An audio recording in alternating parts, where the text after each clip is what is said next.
letting me come in virtually today. So, welcome to the March meeting of the Buffalo Fiscal Stability Authority. Thank you all for attending.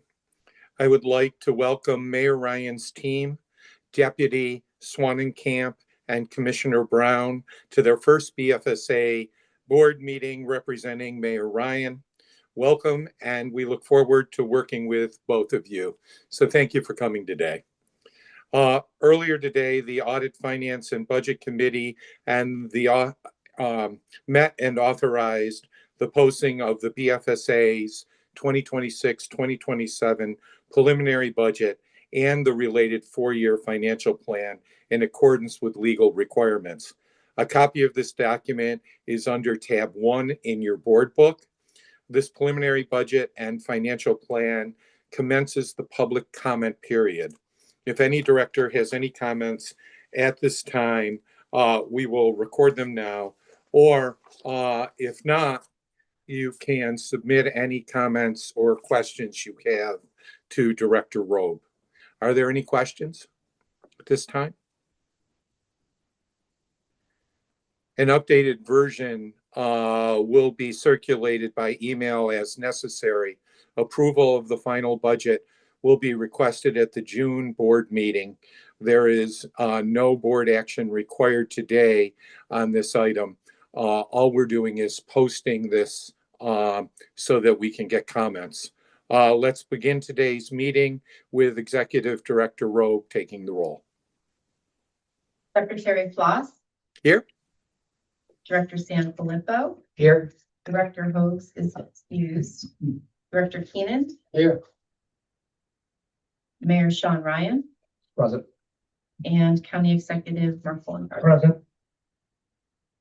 Thank you all. I believe we have a quorum. We do. Our first item of business is to approve the minutes from the BFSA's special meeting held on November 27th, 2025, and the regular board meeting held on December 3rd, 2025. Directors will find a draft of those minutes and the accompanying resolution in your board book under tab 2. May I have a motion to approve the minutes? So moved. Second? Second. Any discussion? Seeing none, all those in favor of approving the minutes say aye. Aye. Opposed? The minutes are approved. We'll now move to the city items, beginning with a review of the second quarter, along with the New York State budget proposal and the executive budget that could impact the city of Buffalo.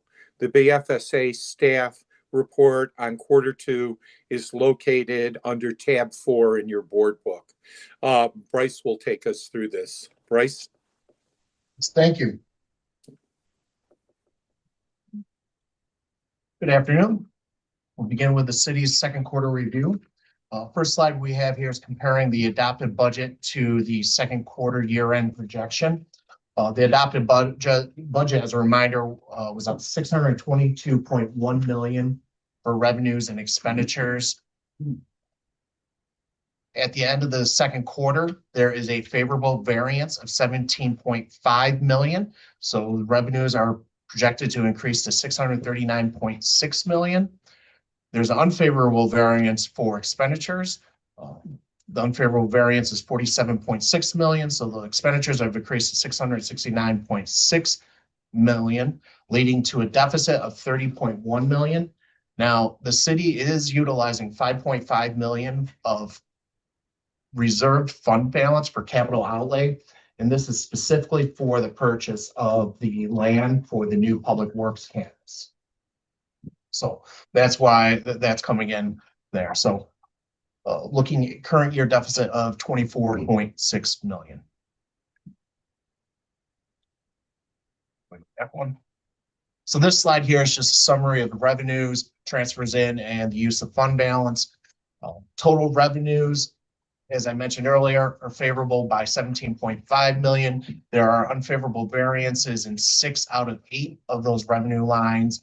At this point, transfers in, no change to that, coming in at $15 million, and then there's that $5.5 million for the use of fund balance for a net $23 million in favorable revenues and other resources and transfers in.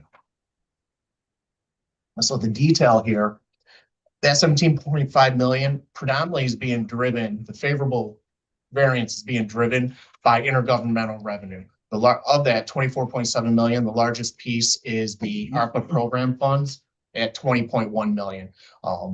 Those, and there's going to be corresponding expenditures as well. So that's a in and out. It's basically a wash for these ARPA program dollars. Sales tax is favorable for 4.6 million. So hopefully they'll maintain through the course of the year. Unfavorable variance of 3 million in taxes, and that's really driven by the occupancy tax. Originally, budget was adopted at 3.4 million. Cities reduced that to 1 million, and then property tax, there's an unfavorable variance of roughly $600,000 on that. Under interest, there's an unfavorable variance of 2 million. That's due to the ARPA funds being spent down, as well as interest rates decreasing over the past year. There's a 1.1 million unfavorable variance in service charges, and then a remaining revenue lines net unfavorable variance of 1.1 million. And then once again, there's the use of 5.5 million from the restricted fund balance for capital.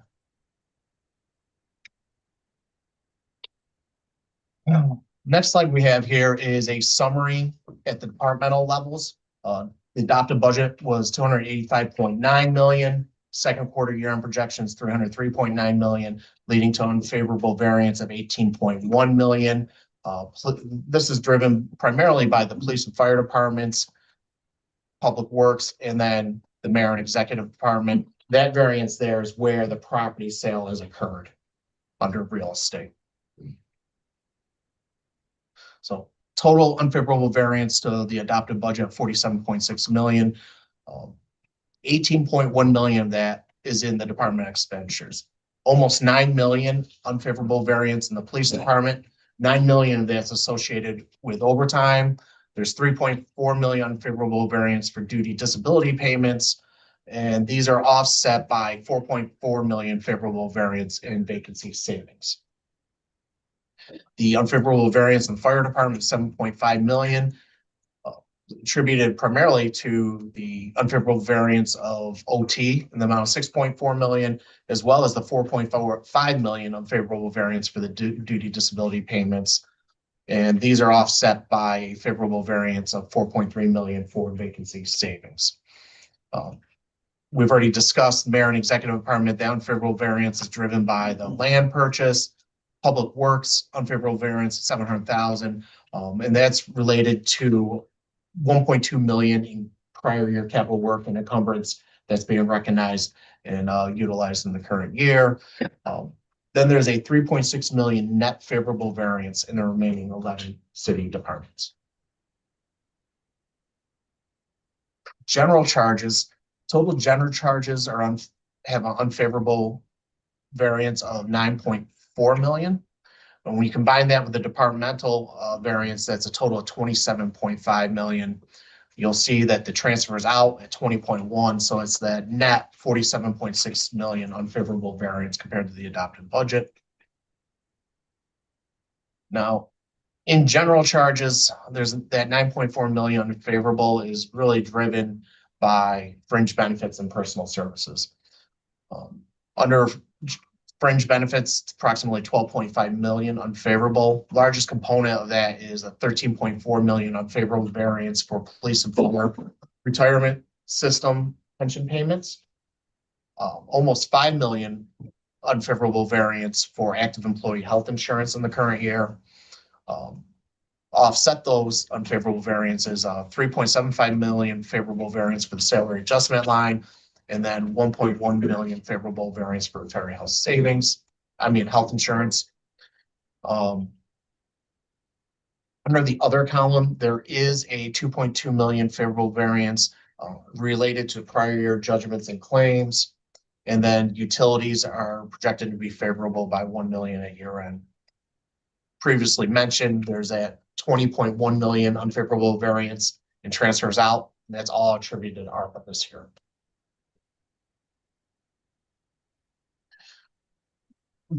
city employees as of December 31st. At that time, there was 399 vacancies, or approximately 14.4% of the workforce. Drilling down to police and fire, there would be 73 vacancies in the police department, 9% of the force, or 72, or over in the fire department, 72 vacancies, or almost 10% of the firefighters. Now, just as a throw it out there, of the 739 filled positions, 11 of them, I believe, are currently going through the academy or about to begin their road patrols. So they're not really counting as a standalone officer yet. So just keep that as a caveat. Even though it's 739 filled, 11 of them are still going through their training. Bryce, historically, like looking at these percentages of vacant jobs, like 14.4 of city positions and 9% of police and 9.7. Is that like a standard type number? I mean, what in prior years, and I'm not saying that you've ever do that analysis yet, but is this considered significant? I do have the data. The 14.5% citywide is starting to get higher. In general, the city historically was around the 10 to 11%, 10 to 12. Police and fire, their staffing is a little more cyclical in that due to the length of time it takes to get a recruit class. You know, you offer the exam, you get your eligible list and start going through that. So right after you start bringing on recruits, that gap closes real quick and then it starts opening throughout the year.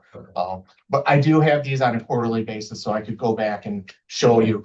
I'd say on average, the police and fire tend to be between the 5 to 9% throughout the year. Thank you. Well, Bryce, real quickly, just on your asterisks here about the Yes, unfunded vacancies. Is that 300 included in the 399 or on top of it? it's included as part of it. Okay, so really there are only about 99 unfilled, budgeted, funded Correct. positions. Right. Okay. And then just a reminder of the 300 that were unfunded, there was approximately 16.5 million in salary and compensation. Okay. Just wanted to make sure I was reading that it was inclusive, not exclusive. Yeah, so if we actually just took a step back real quick, the total expenditure, I'm gonna look on yours since you took mine. So total expenditures, when we're talking about the adopted budget is 622. If they had funded those 300 positions, you'd actually be 638. Thank you. 638 million, that is not positions or FTEs. Bryce, if I can, this police and fire overtime and vacancies, seems to be an age-old problem or question at least.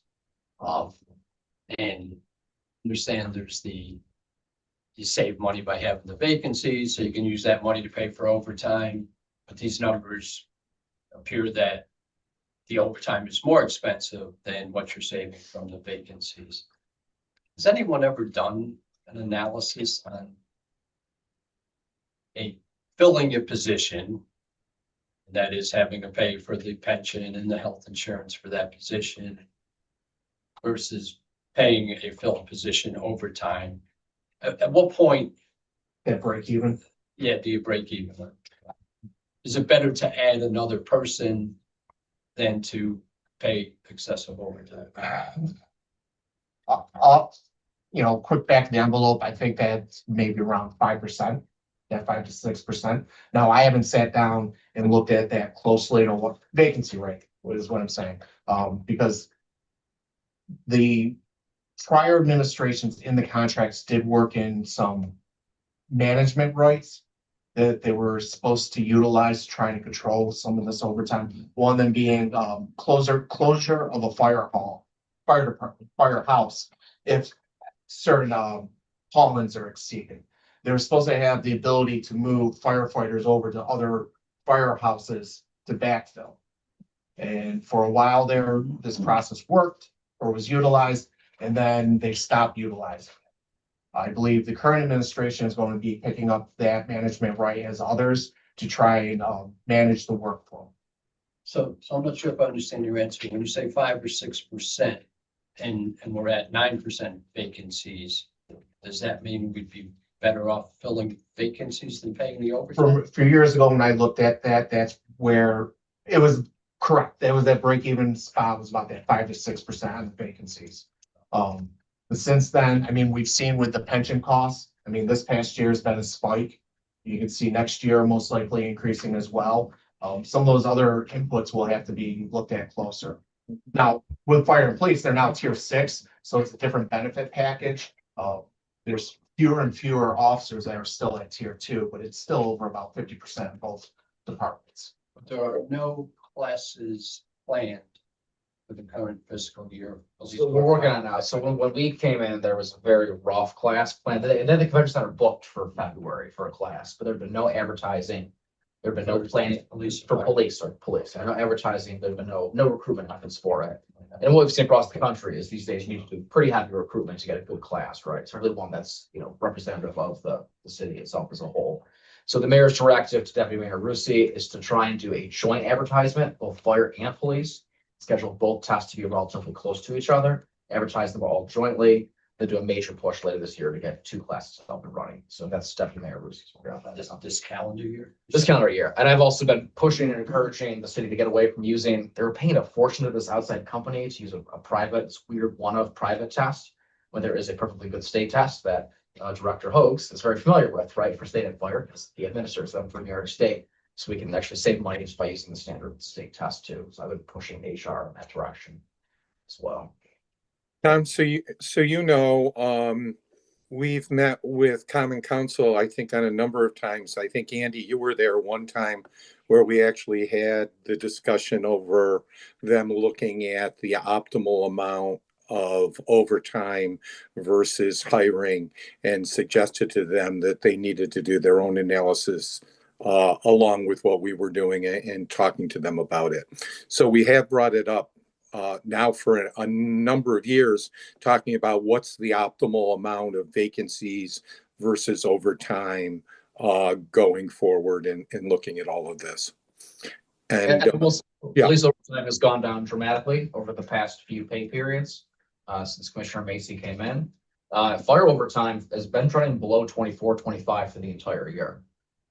So a lot of the overtime deviations you see are positions that those are from not realistic numbers in the adopted 25-26 budget against what would be realistic numbers. And I think with fire, that's particularly clear, again, because they're trending below 24, 25, and yet they're still over budget. The budget number wasn't really plausible. And what do you attribute the reduction of overtime these past several pay periods to? For police. So there's been a very hard push on reducing injured on duty. Those would be scrutinized very closely, as well as some of the other units that previously had more carte blanche overtime, like the foot patrol unit and behavioral health. Take a look at how that time is used more effectively. Ben, so we have talked a little bit though too about in the past about looking at exactly what police were actually doing, and whether or not, one, there could be additional charges to people who are using our services that maybe we aren't charging an appropriate amount, but then also looking at what the needs are for some of the events and whether or not we're overstaffing some of those events. And we just point that out as another area to look at the ability to lower overtime and save costs. Well, yeah, on the revenue side, Director Floss, great minds think alike, and Commissioner Brown's been working. We're gonna bill the actual cost for police. It actually won't reduce overtime. It's just gonna increase revenue. There's Right. also $4 million of grants that are overtime related. So the amount you see under expense doesn't include the revenues that will reduce that. Thank you. Okay. Bryce? All right, thank you. Staying with FTEs, the next slide we have is a snapshot of the fire and police employees eligible to retire at the end of the year. The assumptions behind this is age 55 or older. And then we have number of officers with 30 years, 25 years, or 20 years. So there's approximately 43 officers that will be over age 55 with 30 years of service by the end of the current fiscal year. That increases to 98 officers with 25 years, or 105 officers at 20 years. Now, one thing I'd like to put out there is for protective service, you don't need to be minimum age 55. The minimum is 20 years to receive a 50% pension. So Regardless of age. regardless of age for police and fire. And then there's further caveats depending on which pension add-ons individuals may have bought into or not. So, but this was kind of a broad stroke as we look at retirements, as we saw with the potential retirements from police this past December. I just want to make that out there to let you know where both departments are looking in regards to potential retirements. And then I can do this again and just break it down just based on years of service. May I ask another question on the expenditure side? Yeah. The major variance, on the fringe benefits. Yeah, $13.4 million on the state pension payment and almost $5 million on the active employee health insurance. How did we miss those numbers when the budget was put together by so much? The health insurance, I believe, is being driven by the pharmaceuticals, not just the GLPs. There's some other pieces in there. We looked at the rate of growth provided by Lawley, I think, the outside health insurance, but it's really utilization. In regards to health insurance, my understanding is utilization driving that piece. Now, the pension side, the PFRS. I'm sorry. The utilization, has it changed that much this year compared to when we were budgeting? So when they gave us an estimate for the budget last year, they gave a contingency amount and the budget did not include the contingency. So if we were to have budgeted for that amount, it probably would have been closer to what you're seeing now. So basically, the budget was probably slightly under budgeted. That's slightly. Well, from the controller's perspective, we did note that our budget response along with the quarterly gap reports that the pension was under budgeted by, I think, around $9 million. And we did get information from the state controller on what the budget amount should be compared to what we actually was going to have to pay out. So the prior administration had the same information that we had. We looked at what the pension budget was set at compared to what the state controller estimate was. And we did identify, the controller did identify that was under budget based off the information from the state controller. But it was still under budgeted for whatever reason. And they were, go ahead, Tom. Would you say this is similar to the police and fire overtime where there was numbers put in there that everyone seemed to acknowledge was too low for what the actual? Yeah, unfortunately, I mean, as the controller has stated, much as I know the administration will come in and do their analysis, but it's not having a revenue to budget to offset the true expense and trying to figure out a way to balance the budget. Yeah, during the transition, prior to the general election, but our transition also identified the pension as being underfunded based on OSC. Yeah. So did we, as the fiscal stability authority, point that out when the budget was being adopted as weaknesses in the budget? Not on the pension side. Okay, thank you. But the city was aware it was underfunded before they adopted the budget. Yeah, fair. But it can be depending on who perspective you're looking at.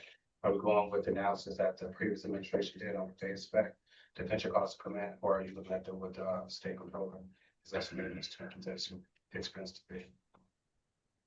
And looking at what the state controller Exactly. presented. We can't control this budget. But the administration was aware of what the state controller had been recommending. Or Yes. Yeah. Well, and I Are guess Isn't all that information just pumped out by OSC at the same time? Like we get notice for our projected pension payment in like the first week in September. And it tells us what either the December, prepayment is or the February regular payment is. So I assume the city gets it at the exact same time. Yeah. Right, but because of our fiscal years being like. Yeah. It's very tidy for the county almost. Yeah, and I was wondering the odd cross sections because you're breaking it. I mean, we have to do ours, obviously the cross section between January, February, March of the prior year and then the 3/4 future year, but yours is even Yeah, different. I was very confused with it, and I think even to like close out the books, you were saying essentially they have to do an estimate for. Yeah, there's a little bit of an estimate. Yeah. Obviously, I didn't do this budget, but there was a tiny bit of estimating put in there, but yes, they would have had a number too, so. I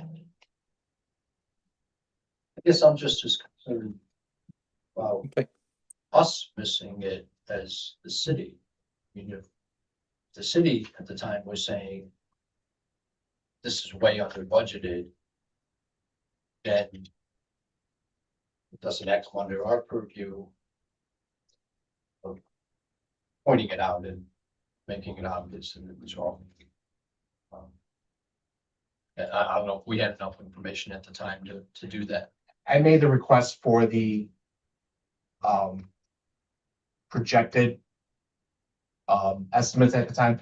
I did not receive it until when I had to go back to audit to request it again from somebody else. So it was requested from the previous administration during April, didn't receive it during our budget process. And then a couple months later, somebody in audit was able to provide it to me. Thank you.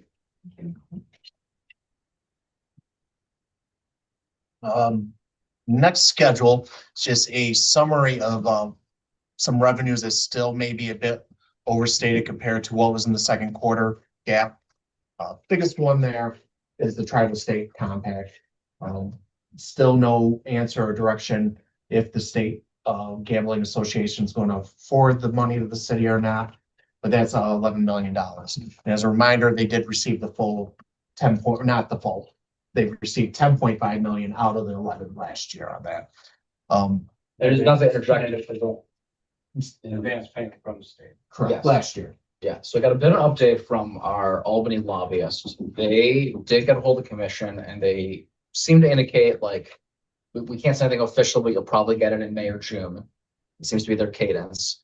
They also said, and I did not know this, the Senecas have been making the payments to the state on the same schedule, but it's being held in escrow. So the money is there available to them. So, but they seem optimistic that we can get it for May or June. So that's our latest. But Ben, they can't use the escrow account. I mean, the state No. will eventually I think- recoup it, but yeah. Exactly right. I think it's like maybe state budget looks and sees it as like a backstop Right. on the front And page. that's why the state is comfortable advancing the funds to the city the past couple of fiscal years because of. They're doing that, yeah. And so what's the total expectation that you expect to receive in May or June? I bet it'll be the 10.5 again, if that's the history. That's big. That's critical for us. Is there any indication of when the compact might actually be? I've heard no. Because I mean, eventually they're gonna stop advancing money on a compact that You would think, yeah. hasn't been negotiated in several Yeah. 2 years. years. Yeah, I've seen no news clips of any word on. Yeah, we haven't. Okay. Anything. Yeah. Oh, no, we don't budget single. We don't expect that to ever come in. And then when it does come, it's a nice surprise. Yeah. This is the joy of conservative budgeting. Yeah. Yeah. And then the other ones, parking meter fees may be over estimated by between 300,000 to 800,000, parking fines between 300,000, 500,000, and then the rental dwelling fees between $500,000 to 800,000. So once you back out the casino revenue, you're looking at maybe $3 to $4.5 million where I'm projecting a variance compared to revenues. Right, Yes. is that, those are your revised That is correct. estimates, That is correct, correct. based on the second Yeah, quarter they- results, so they changed somewhat since our budget report. Correct. The administration has taken a look at their revenues and adjusted them downward. And as we're talking through that, I may actually overestimate the occupancy tax because I believe they adjusted it down to 2.4 million. I think they're only expecting the one. So since they've recognized that 1 million, I'd honestly take that line out. So, but you're still looking at between 2 and 3.5 million where I'm projecting unfavorable revenues compared. But some of it will be timing, especially parking fines, parking meter fees. People get tickets. How long do they sit on it before they start paying?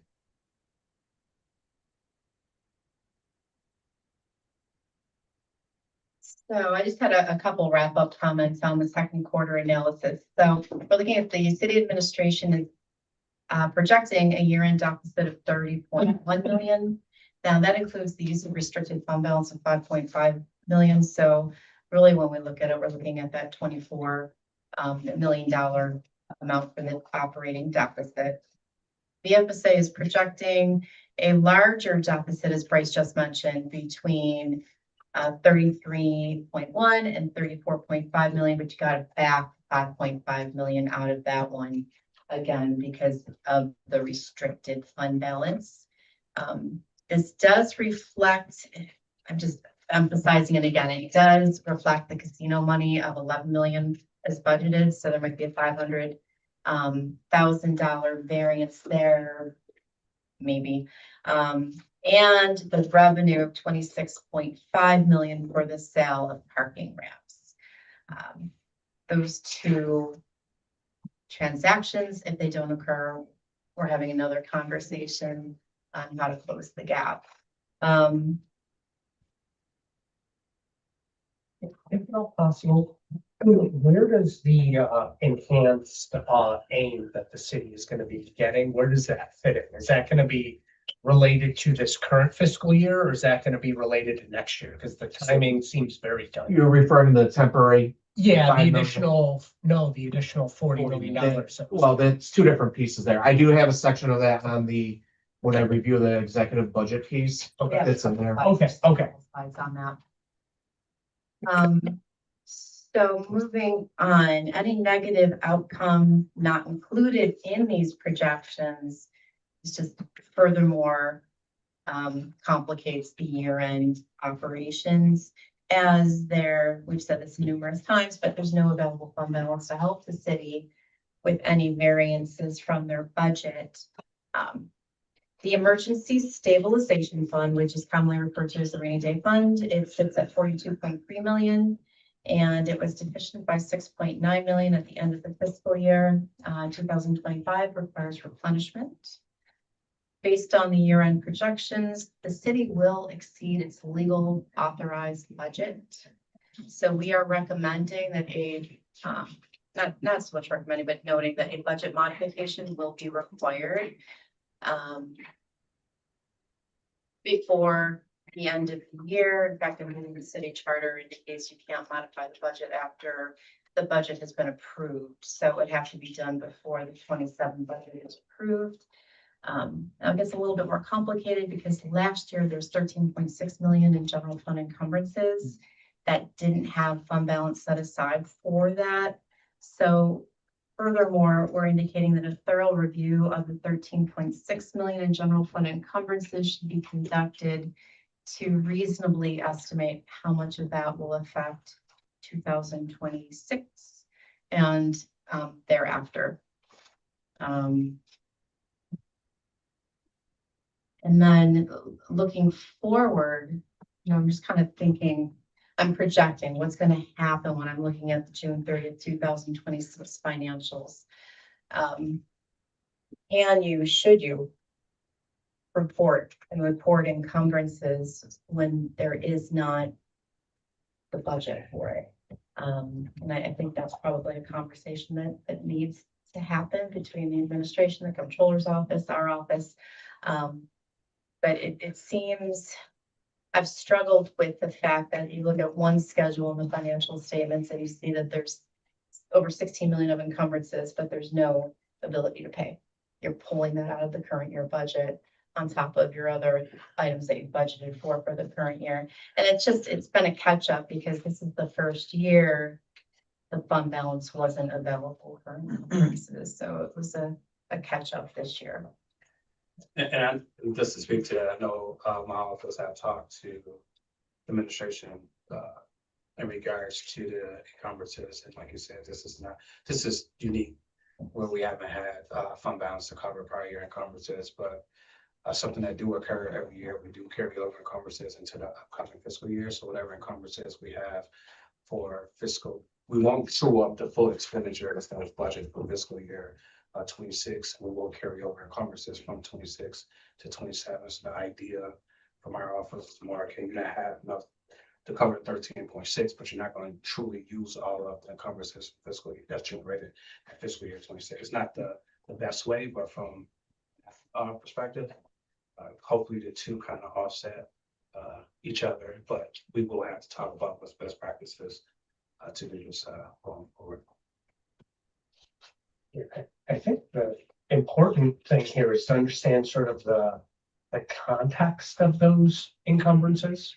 Because I think when we're talking about encumbrances, we're talking about contracts, not necessarily reserved money inside of their operating budget. And if you say enter into a 5-year contract and you only appropriate 1 year at a time in your operating budget, that isn't inherently bad practice. It's just if you entered into a contract and then did not encumber the money for the current fiscal year, that's where it really would have the particular problem. And I don't think any of that context has really been at least explored at the BFSA level. So I wouldn't want to automatically say $13.6 million of future looking contracts is inherently a today problem. It would only be a today problem if that money wasn't, what we were supposed to spend it this year. And obviously we didn't have it encumbered. That's very important. Yeah. To figure that out, yeah. Well, and the other thing too is in the budgeting is that you obviously would have to take that money out of next year's budget before we could go forward. That's why Jeanette was saying we need to have this adjustment done before you pass the next budget, because otherwise you wouldn't have a balanced budget. And if you allow this to go on, then all of a sudden you've got this accumulated debt that's not really debt that we're using for operating money, and we're not taking it into account. So I think this is a little more serious than just saying, well, we carry over encumbrances. The implications are, and Mark, I think you hit on it, some of these may be perfectly fine. It's the other ones that we have to really get our hands around to try to figure out, or it's going to be like debt service where you borrow money and all of a sudden you realize you can't pay it back. This may be a ludicrous observation, but what do the outside public accounting firms say about this that does the city's books? Or are there any sort of GASB regulations that may apply to this particular accounting circumstance? Lucky question, right? So- Yeah, just from elected, they just identified, I think, believe as a finding, not being in compliance with the city's fund balance. Not having the funds set aside for the encumbrances. I think they listed as a significant. Significant deficiencies. So they cited findings involving appropriated fund balance assignments and budget practices. It's under tab 14 of your board book. Okay. But it does reference that total actual budgetary expenditures exceeded the authorized budgeted expenditures. Close to $60 million last year. A large amount of that was that ARPA money that Bryce was talking about earlier. They got program monies coming into the fund. It gets transferred out, but the budget doesn't reflect those amounts, which I would think it probably should. And the various reasons for it, and it noted that, the city isn't effectively monitoring its budget because it is exceeding its budget and has done so for a number of years. Well, would this put stress on the new administration as to how perhaps to apply a portion of that $40 million of state aid you're going to be getting towards this obligation? The encumbrance that they're just holding money for a contract, which is normal day-to-day business of the city. So to not have a contract doesn't make sense. You have to have contracts with people and hold money for them. So the problem is there's no fund balance that's It's going again. Right, but now we're gonna be getting an influx of state revenue. But we budget for the amount of the contract that we think we're gonna use. And Right, I think that the generally accepted accounting principle on it is if you have 100 million budgeted for the construction of a college campus and you spend 90 of it, you have 10 million available, you'll apply that 10 million to an open contract and you move it forward into the next year's budget. So as an ex-auditor, I would look at a contract, if it was 20 million and it created deficiency of 10 million, that would not be an appropriate encumbrance that was entered into, is how I would view it. we also have to do city business, so how are we supposed to run the city without encumbering contracts? No, you have to encumber contracts, absolutely, but if you encumber more than what's budgeted for, you need to amend your budget. I think you'd be able to encumber it if it wasn't budgeted, right? Correct, you're not supposed to be able to. Yeah. I've got two quick questions before we move off the city of. Sure. There's ahead. not a whole lot of favorable variances, but one that you have is $2 million for judgment and claims prior. And it's like, I think maybe you budgeted 4.2 and only expect to spend 2.2. With all of the different things we've heard about potential liabilities, why do you think there's a positive variance there? So at the time the gap report was created, that was the information that was given to me, and then since then I've been given more updated information, so probably the 2 million is variance is inaccurate. And it's gonna be So that's another $2 million Yeah. toward the gap. It indicates the report, yeah. But sales tax, that's a positive, you know. On the expenditure side, I said. Oh, sorry. Okay, so that may get all spent in $2 Yeah. million. Yeah. But deficit could be $2 million worse than what we're talking about. Okay. And the other one, it's just because I've read it a number of times now, it makes me curious, but this 5 million that we're talking about for the Public Works campus, that the developer bought the property for 2.9 million. And like 2 years later, the city paid the developer 5 million for the same property. Is that correct? I don't know. I don't know, there's some, look, we inherited this deal, right? So we're trying to do best with it. It does have a very clever, it's a very convoluted scheme, but essentially there's going to be the creation of a LDC, a New York State Local Development Corporation that will actually facilitate and own the property. And then they'll be able to take advantage of brownfield tax credits at the site, as well as matching ESD money in order to maximize the outside revenue coming in to pay for the project and decrease the city's costs on it. So it's a very convoluted scheme, but for all those of you who have not seen the DPW barns on Broadway, please come on down. They need this desperately. So there's a plug and play option to proceed with this thing. So we're just going to run with it. I understand that it's a complicated Yeah.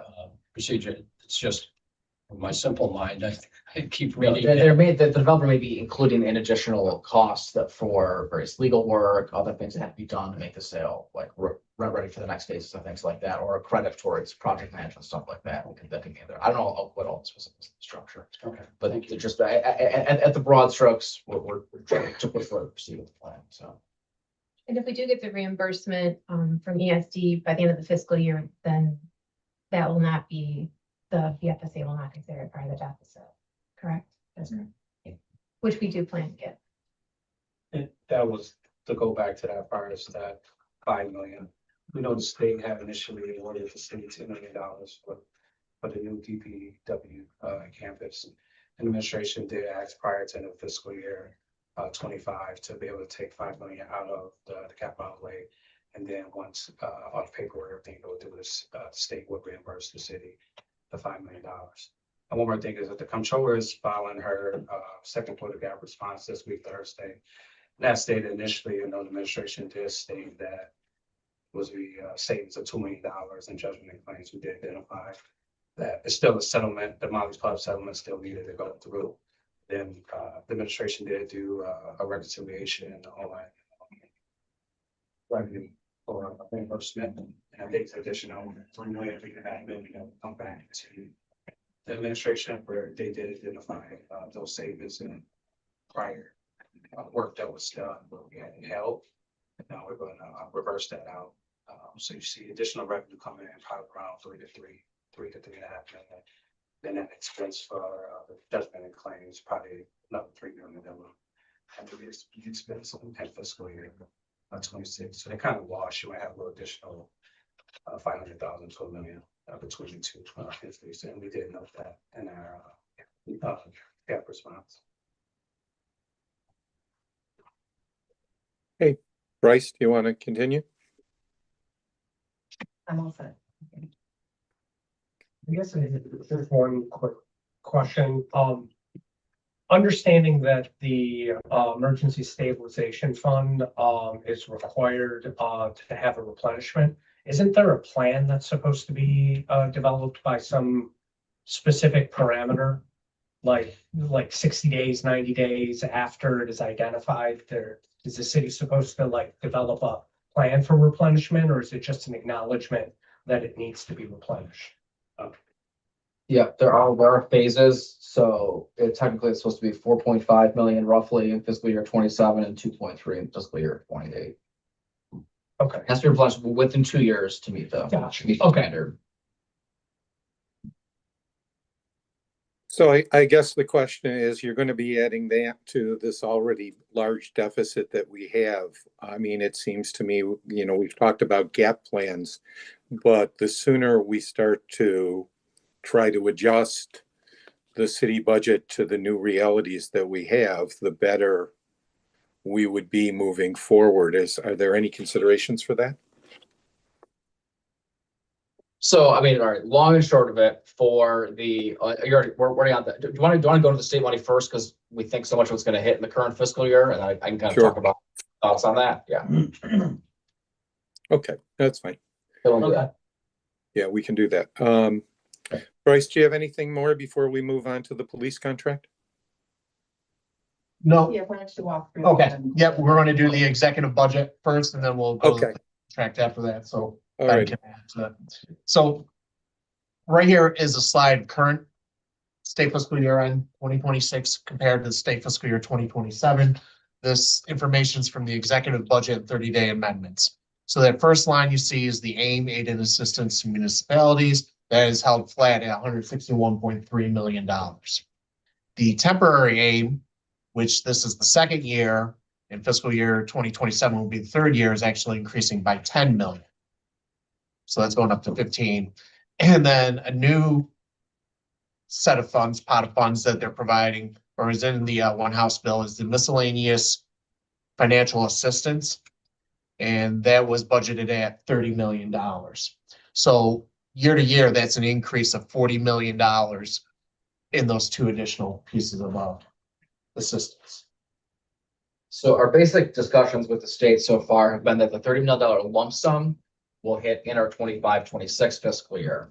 So what that basically does, what we're looking at is if the Seneca Gaming Compact money comes through and we complete the RAM transaction, or God willing, if the BFSA buying authorization, so we can do that instead. The state money essentially wipes out the remaining, what we're all kind of roughly agreeing on for the 25-26 gap. Obviously, I think if it's a little bit higher than us, control might be a little bit higher too, but we're all roughly in that ballpark right now of a $30 million gap. If we get lucky and it's a little bit less, then we can hopefully use a little less parking grants transaction money or take out a slightly smaller debt bond for this year, and then have more available for 26-27. For 26-27, again, it's another, what we're told, just one time increase of the additional 10 million to the enhanced AIM. And that just helps as we try and push up the overall gap we have to close. But, the ongoing perpetual deficits simply indicate that the city's been under budgeting its true general fund expenses for a very long time. And to operate the city of Buffalo really costs well north of $680 million per year, right? So even with the gap for this year, we're going to come in running the city, I think, fairly poorly, in the 675 area. And to get a little better, we got to get north of that. So that's the reality we're in. So the 10 you expect in next fiscal year. 10 is supposed to hit in September or October, they tell us. That's much better that the 30 is this year. You need it now. Right. Not necessary. I mean, it would help you in your budget prep, but you gotta live today to buy tomorrow. Yep. Yeah, that's a good point too. People really need to start paying attention. Yep. It's a good point, cash flow too. Yeah. Well, and it does seem that we're sort of stuck. I mean, with what we're going to be doing between now and then, and how do you adjust it until you get the money, I guess. Now, we'll continue to make an effort, a lobbying effort to try and see if this money can be made reoccurring or perhaps enhance the 10 million for next year in some way, but at least for now, until those, they're coming out really imminently, I believe. The one house bills should be out very shortly, and we'll see what the Senate and Assembly do. That'll give us a good idea of what I think is viable in the state budget.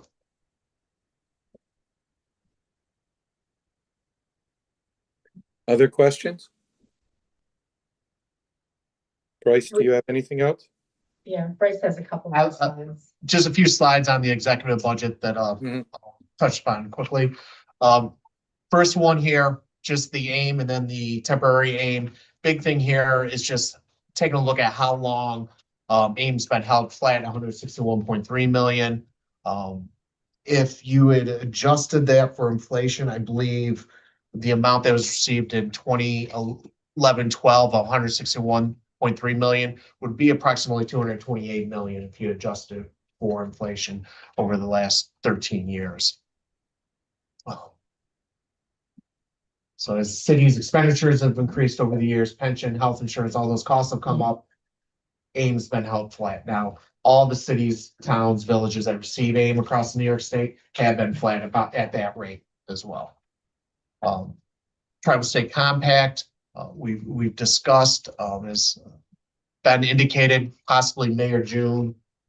Gaming Commission may front the city again.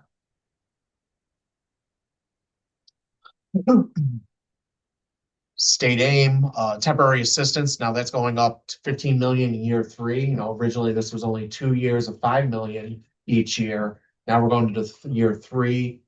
When does temporary become permanent? Miscellaneous financial assistance, as we discussed here. Now there was a bit of a caveat with the schedules provided by Division of Budget. They had forecasted it to be in the city's state fiscal year 2027, not necessarily in the current 2026. And it's city's fiscal year, Oh. 07. Yes, that's not what that document says, but we've asked DOB a few times and the governor's office, and that's what they've been telling us. Did you say that again? Sorry. That 30 million. So there's a print off that was part of the amendments, and it has a list state fiscal year 27, but then there's 2 different documents with it, one of which has different local fiscal years. On the document that it says local fiscal year 27, but verbally, that's not what I've been told by state representatives. And the important thing here is what's in the final legislation and approved.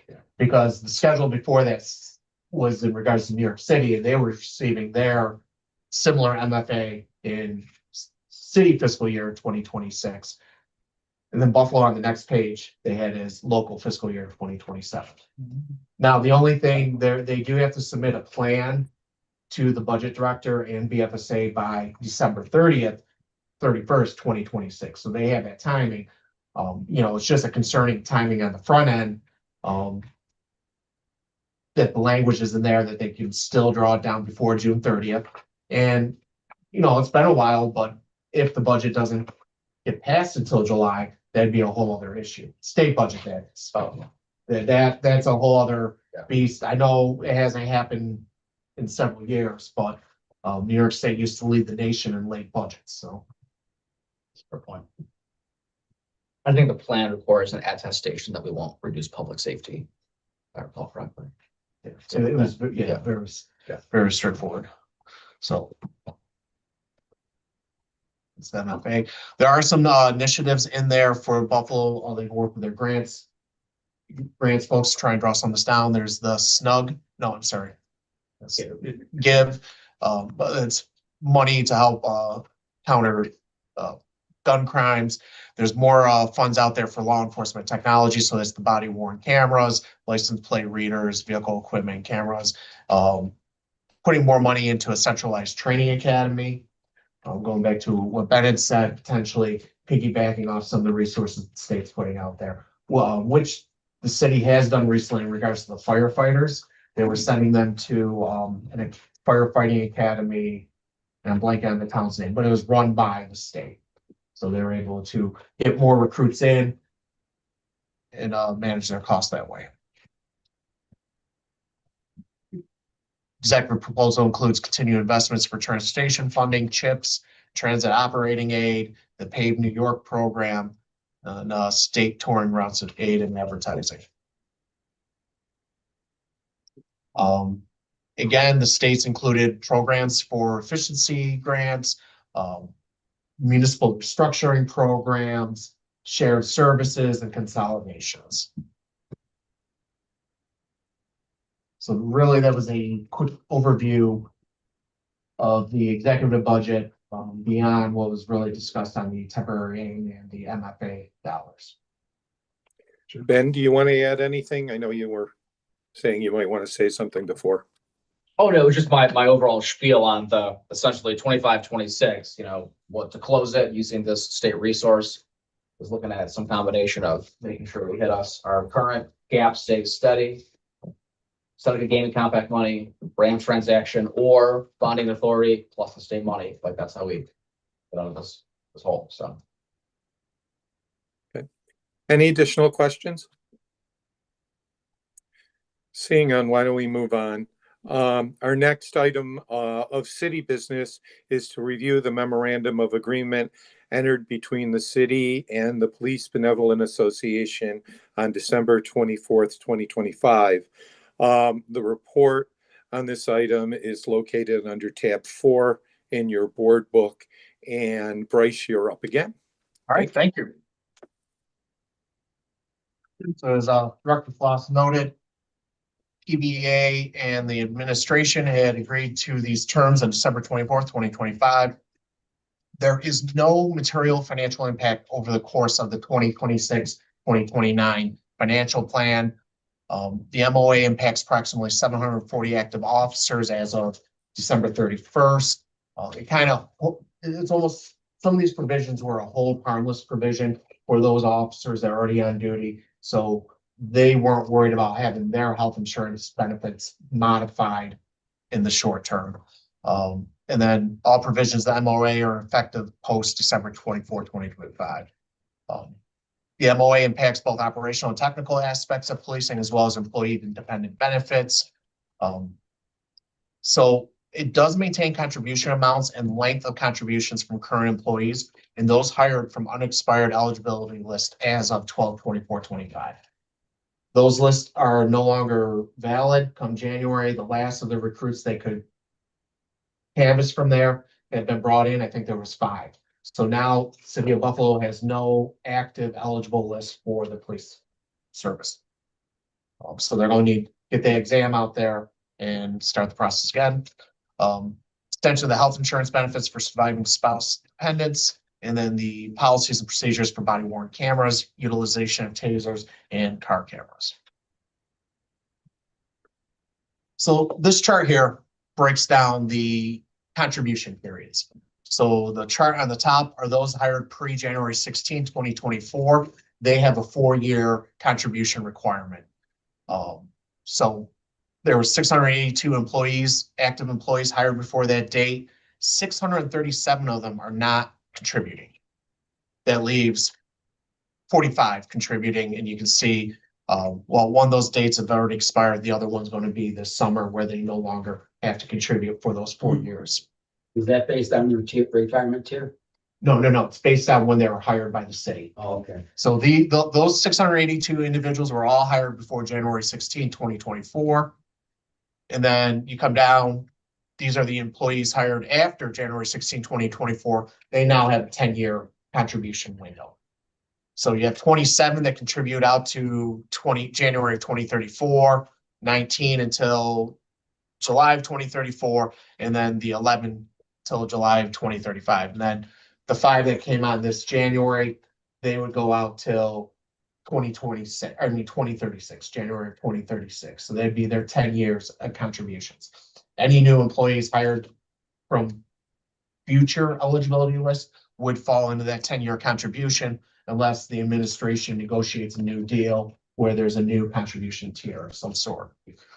As a reminder, current contribution rates are 25% for a single plan and a 15% for a family plan. And Bryce, can I just do my normal objection that this is costing the city money, that every other insurance plan would have a higher percentage payout for the family plan than a single plan, and that this means that individuals who might have only taken a single plan and saved the city money are going to end up taking a family plan. People are going to opt into the family plan for the city when their spouses may have other plans. And it also screws up and I won't go through all the math, but also screws up all of the premium rates given these calculations. So I will just continue my continuing objection to the way that these contracts are negotiated. Thank you, everyone. Sorry to put you through that again. So in regards to the health insurance, it maintains the contribution. This is what I mentioned, the hold harmless the current employees. Maintains contribution amounts and length of contributions from current employees and those hired from those lists. Now, there is an extension of health insurance benefits for surviving spouse dependents from 36 months to 60 months. Currently, there's a very small population of individuals receiving this benefit. Doesn't occur that often. And those that are receiving it are not receiving the extension of 60 months since they received the benefits prior to 12/24/25. And then any individuals hired post the December 24/25 may be subject of negotiations for the CBA beginning July 1, 2025. So they have been out of contract going back to July 1, 2025, and they're trying to say, going forward, these individuals' health insurance, we can negotiate. It's an open item. The residency and domicile requirement provides discrete authority to the commissioner of HR to request proof of domicile residency at their discretion as a qualification for employment. Now, not only do they have to be a resident to sit for the exam, they also, depending on if there was a contract in place, maintain a 7-year residency in the city of Buffalo. So when this previous CBA expired July 1, 2025, those individuals hired between that time and the end of 2025 did not have a residency requirement, the 7-year residency requirement to stay in the city. They did have to have a residency requirement to sit for the exam, but that group, roughly 40 individuals, do not have to stay in the city for 7 years. Now, Bryce, why was that, given the Taylor law would say that all articles in the contract can continue until a new CBA is concluded? Pacific sunset provision. There was a sunset in that There is a provision? sunset. Okay. So with the new contract, the new eligibility list, this will apply for anybody that is hired off the eligibility list between now and December 24, 2029. So that 4-year window is open again. So as they go to hire more police officers, not only do they have to have a residency sit for the exam, they also have to maintain residency in the city for 7 years after that. Few of the items, moving on to the provisions impacting use of technology, codifies a permanent TASER policy, including training, deployment, and after-action reporting requirement. Also codifies previous MOA relating to the body-worn cameras and vehicle camera policy, including modifications concerning use, deployment, and the after-action reporting. Now, some of those MOAs had been out there temporarily for going back to 2020.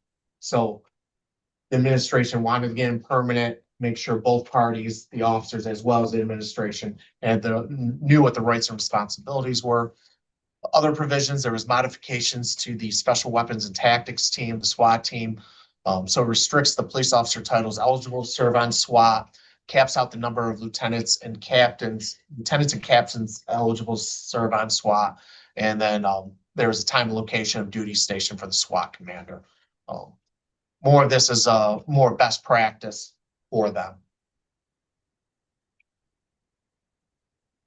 Just a couple high level conclusions on this. Bryce, you gave a really great summary, so thank you. Made my job easy here, but the first point, which wasn't discussed though, is that all labor agreements under the BFSA Act, proposed labor agreements are required to come to the BFSA for review and comment before they're entered into.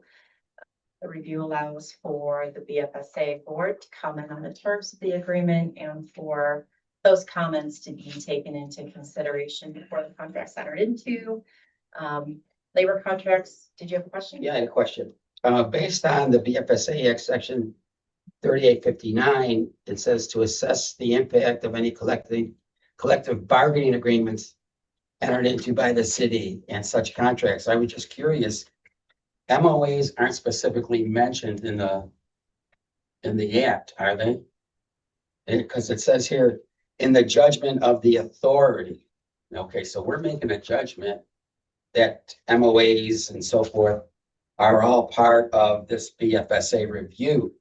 So I was just curious as to whether or not that could be challenged in the courts. An agreement by any other name is an agreement. I mean, if you've got an MOA, it's a memorandum of agreement, or an MOU, it's a memorandum of understanding. And it's intended to bind both parties, it's an agreement. I mean, so those are contracts as far as I'm concerned. Okay, because it's not specifically mentioned.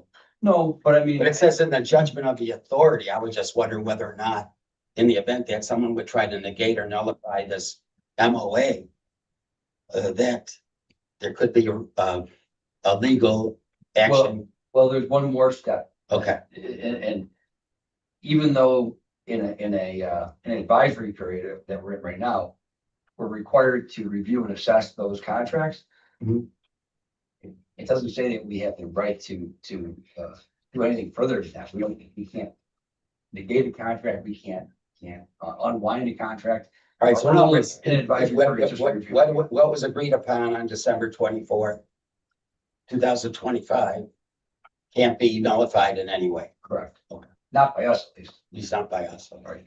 Well, so is there any consequence for ignoring the requirement submitted to us prior to executing the agreement? Yes, I mean, if we really wanted to, if the authority in its discretion wanted to really find a remedy, we could declare a control period. If the city was not abiding by the terms of the BFSA Act, and was attempting to skirt it by doing stuff like that, I mean, I think our ultimate remedy would be to declare a control period. Obviously, that's a pretty drastic remedy, but. And this may be just more of a rhetorical question, because I don't think there's anyone here specifically who can answer this. But do we have any idea why this MOA is divorced from this collective bargaining agreement to begin with? Like, aren't these all provisions that are generally what you agree to as part of a collective bargaining agreement? And like, I can appreciate the point on the sunset that may have existed that Bryce mentioned. Wouldn't it have maybe made sense then to just do a light version of the MOA to specifically address the sunset period, to say, this is in effect until a new collective bargaining agreement is negotiated, and then the new CBA takes over from there, but this overlaps past it and basically prevents anything in this agreement from even being part of negotiations with the police union that seems to be taking away a lot of negotiating points that you would inherently believe would be part of your. And that's certainly the mayor's position. The thing is with the city contracts, like no one's on one book. like the police CBA, it's like the 1984 contract, and they just keep adding MOAs to it. So their new CBAs are just like MOAs basically. So it's not trying to find anything is, yeah. Yeah, they're effectively amendments to the CBA. Yeah. But now we've just amended one really meaningful part of the CBA without any other parts. Clumsy. Which, to your point, makes me question our conclusion that there's no financial impact to this memorandum of agreement, because just by extending a benefit for another 3 to 4 years, that maybe would have been negotiated backwards or exchanged for something else. Yeah. Now it doesn't have to be, I because think your guys' position is that the no benefit is because that was already going to occur no matter what. So, but so. 26, 29 Right. plan. Now, one thing I want to throw out there, this is police and fire. They have arbitration. So they could have just sat there and done nothing. And they would have potentially got 2%, 3%. And I think going back to Mark's earlier comment, why some of these weren't more put into it, why is it more of a CBA, is just what resources were available to the administration at that time. Once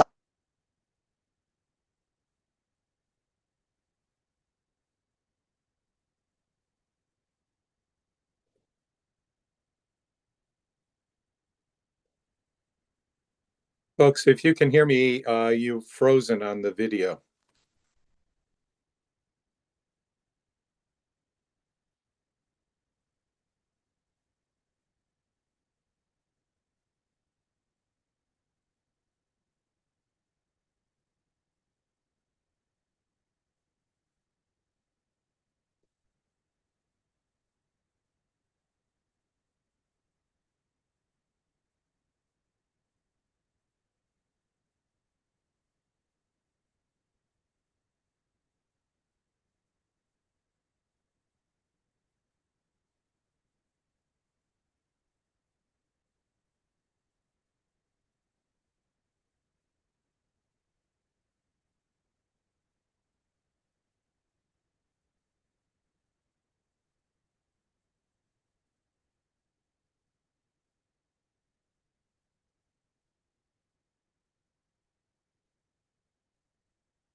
Or we're unable to measure. We don't know what that would have been. We've never measured that counterfactual, that there would be some alternative plan that would have been envisioned. And just to clarify, they do say paragraph 3 of that says employers hired post December 24, 2025, all their benefits are still negotiable. It was holding that harmless to the 680 some odd, or close to 740. But Okay, so 90% are held harmless. I'm just, Well, it's smaller than that. 95. Mark, I'm just saying the last time they actually contributed more. Yeah. Been over a decade. Yeah. And that was during the wage freeze. And so out of the folks that are contributing for 10 years, out of the whole population, that's 57 employees. Yeah. Everybody before that fell under different negotiating terms of it. You know that. So you all know you're now back Thank on you. screen. You were frozen for a while. So Thank you for Good. coming back. that's good. I would point out just one thing about the MOAs and the MOUs. If we look at like the building trades and some other unions, their contracts are almost all their extensions are almost always done as an MOU or an MOA, where they're just adjusting the benefits page and the rest of their contract basically stays the same. So it's not unheard of to see MOAs and MOUs attached to contracts for years and years and years.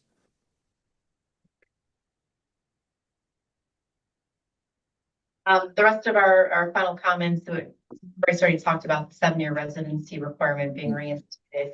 Interestingly enough, it doesn't apply to those 11 officers that were hired between July 1st and and December 24th.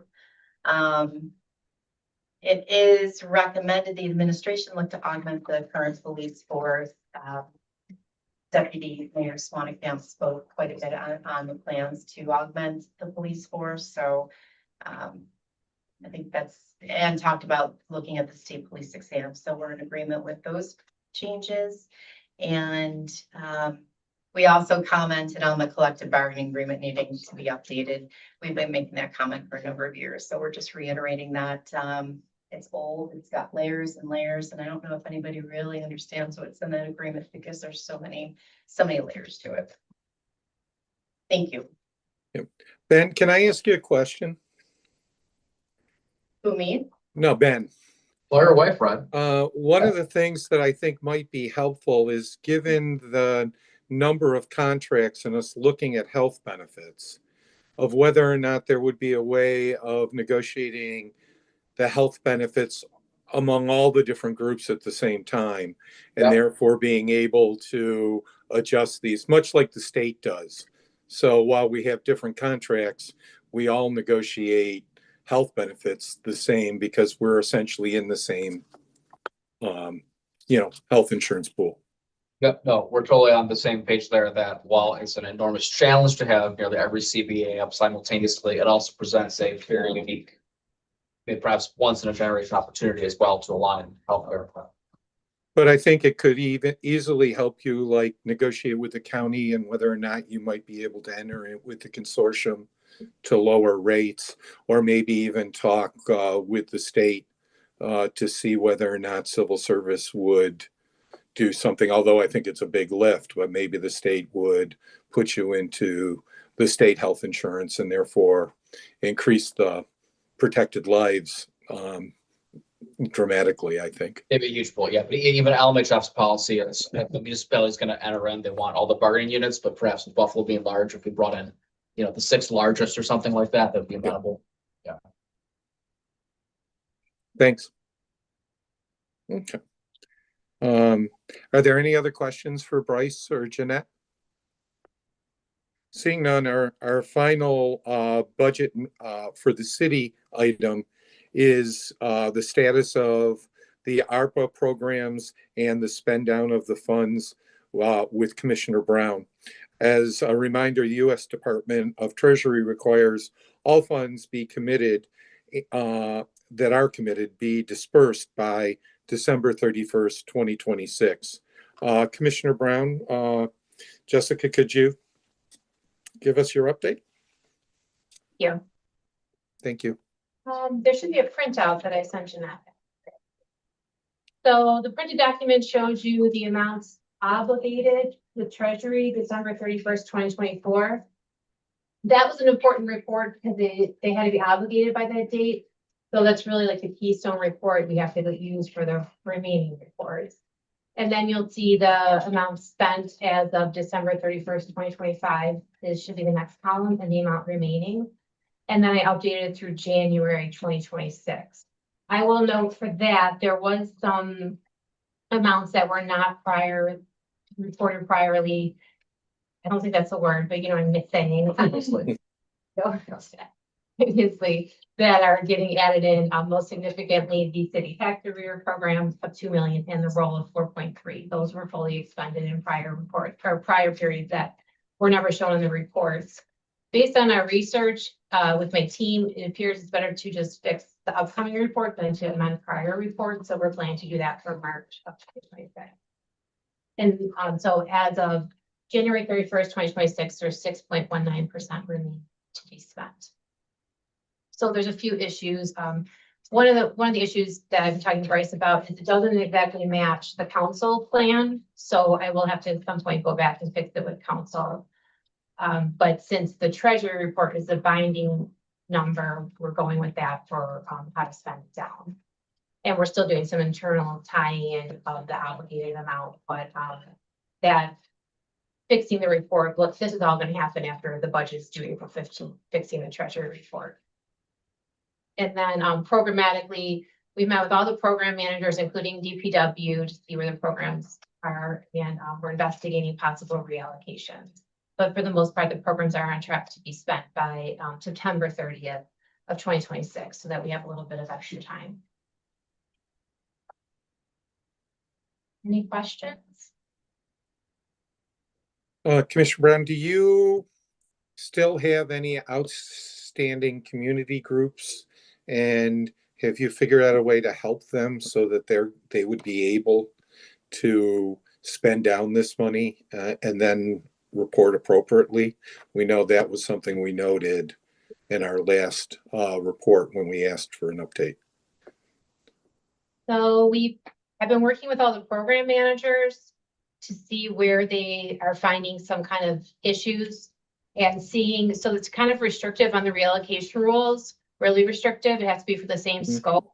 So what I'm trying to do is if the contract's remaining with the person, trying to figure out how they can spend it, even having meetings with those particular people, especially the larger amounts.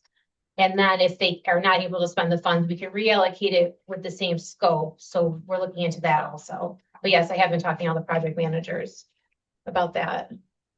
Did you have a particular one in mind? No, it's just that we had heard that there was a disconnect between some of the community organizations and their ability to spend it down and their understanding just of even basic accounting to be able to do the reports that would be needed. And the idea hopefully was that the city would be able to be providing some kind of extra service to them so that they could be in compliance. Yeah, so with the project managers, the Department of Administration and Finance has really made that clear that that's their response, the project manager's responsibility to help them with that. And then admin and finance can help with that also. Do we know if the project managers have the qualifications to be able to do that? Most of them sit in the Office of Strategic Planning. So yes, I would say they do. Okay. Thank you.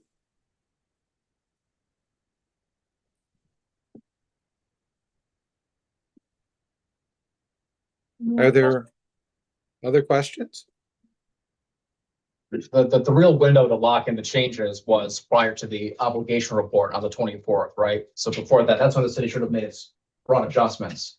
So now we're locked into, these folks are already in the Treasury SLRF portal in these specific programs, so we're pretty tightly locked in with any wiggle room here. Yeah. We would just hate to give money back, that's all. 100%, yes, 100%. And we're acutely aware that it's critical that we have proper compliance with Treasury rules, right? So, yeah. Won't be giving any money back. Good. Thank you. Anyone else question? If not, we'll move on to district items, including a review of the second quarter report and the proposed aid within the New York State executive budget. The report on the second quarter is located under tab 5 in your book, and Senior Analyst Nathan Miller will review these two items with you. Nathan? Thank you. Good afternoon, everybody. We'll start first with a review of BFSA's analysis of the district's Q2 financial results as compared to the adopted budget and both the district and our fiscal year end forecasts.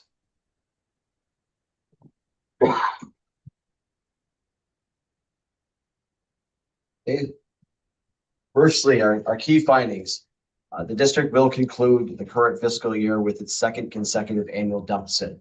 The prior fiscal year deficit was just under $40 million. The district's forecast for the current fiscal year is 60.8. And the finding is the district is structurally imbalanced. It will need to take action to curtail future deficits. Otherwise, deficits will continue to mount up. District is forecasting both revenue and expenditure favorable budgetary variances. I'll get into those in a moment, but the district forecasted budget surplus is 18 million. BFSA's internal one is slightly larger at $22.3 million.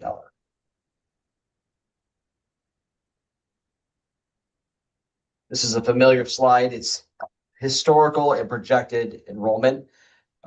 District enrollment was somewhat higher at the last count, January 7th, than the prior fiscal year end. If this holds, it would be the second consecutive year that the school district has seen an increase in enrollment, albeit fairly minor. It comes after some substantial years with decline, particularly during the pandemic years. So we're hopeful that that will continue.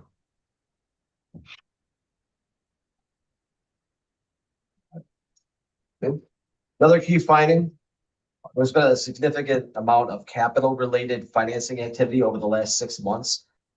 As everyone knows, the city of Buffalo had a ban and received these proceeds in September. The district portion has received, and as contracts are let by the district, transfers come from the city of Buffalo to the school district to pay for those contracts. That's about $6 million as of about, for all the work performed through February. District closed, secondly, the district closed on a refunding for approximately $80 million in JSCB debt in late November. The refunding transaction provided the district with about $2.7 million in additional funds for capital projects.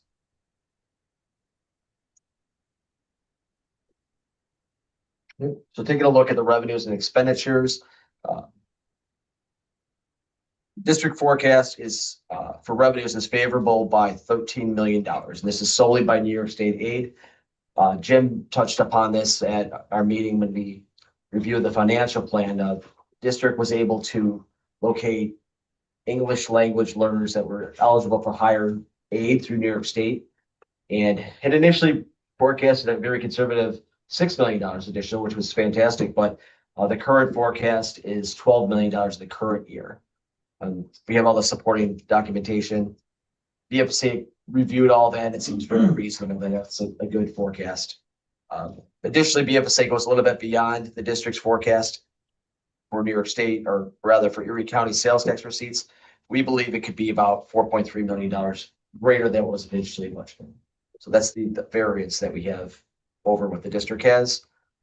With expenditures, the district and BFSA both agree on the amount. It's favorable by about $5 million. There's some pretty major fluctuations in there. If you look at combined employee compensation and benefits, it should be favorable by about $19 million as compared to budget. And that's because of vacancies today and projected. However, that's offset by a few other things, such as charter school tuition payments, which will be unfavorable by at least $8 million based on a one-time payment as a catch-up to New York State based on special education tuition fees. Transportation is projected to be $2.3 million favorable, just based on what had been known back in April and May and the actual usage to date and projected to date. And then all other expenditures are forecast to be unfavorable by $8.2 million. Most of that's equipment, supplies, and materials.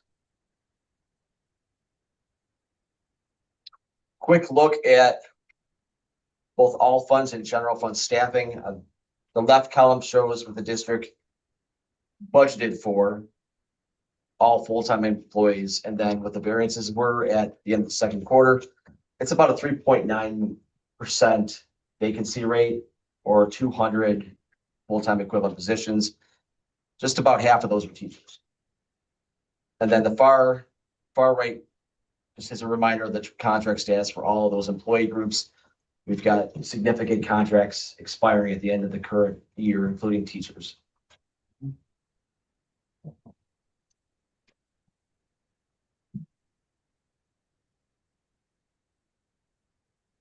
So the significantly, 2026 will end with second consecutive operating deficit in a year. So we've seen the flip. CFO Barnes has warned us for a number of years. And we are seeing it. So there's the forecast of between 56.5 million to 60.8 million between our two estimates. The district closed fiscal year 2025, as a reminder, with approximately a $40 million deficit. The deficit of 60.8, so the higher estimate by the district, would represent a cumulative 2-year fund balance reduction of approximately 100 million. It does indicate a trend in a structural imbalance that has been addressed. within the district's financial plan, as we are familiar with it, as we have reviewed it. So as discussed in Nathan's summary, the district has fund balance available to fund the current year deficit and planned to use fund balance for that purpose. Can I ask a While question? I'm other- sorry, I apologize. Oh, I'm sorry. While other measures are being enacted. I'll just finish my thought, then I'll. Sure, Okay. I apologize. No, you're fine. One of these measures was the closure of 2 schools in fiscal year 2027. And the financial plan is predicated largely on that plan, which has since been paused. So what our report has recommended for this board kind of affirm, if I'm using the language right, is that so the new financial plan by the district is due on April 15th, and understanding that that's a difficult deadline for the district to hit, that in the event April 15th is not going to be when the new financial plan is submitted, that we receive a document or a submission to explain what the fiscal impact of the decision to close the 2 schools is, and basically what is the gap closing plan to close those 2 schools. Yes, thank you. We'll have to be sending you a letter. I will send you a letter and thank you. That summarizes my comments. You had a question? Yeah, so after all these adjustments for deficit budgets and the pay down of fund balance, after that's all said and done, what do you have available or expect to have available in fund balance? Thank you. Yeah, thank you. I've given this presentation quite a bit, so. I'm sorry, I keep More. asking the question, but we never, not that you don't give us the And I'll answer. even be more conservative. After the $37 million deficit last year, and after the $60 million deficit this year, we'll be at about 300 million, with 200 million in assignments. So you got $100 million left of unassigned fund balance. Correct. But without closing school, the best we can hope for in any world will be another $60 million deficit next year. It's scary. We cannot do any better than that. So now you're down to 240. Thank you for helping me. But yes, that's the last year that we can safely run these deficits without addressing the structural balance. And there's only one way to address it, is at the end of next year, even with the $60 million deficit, will be okay, but then it's over. The honeymoon period is over at the end of next year. We have to close schools in 27, 28.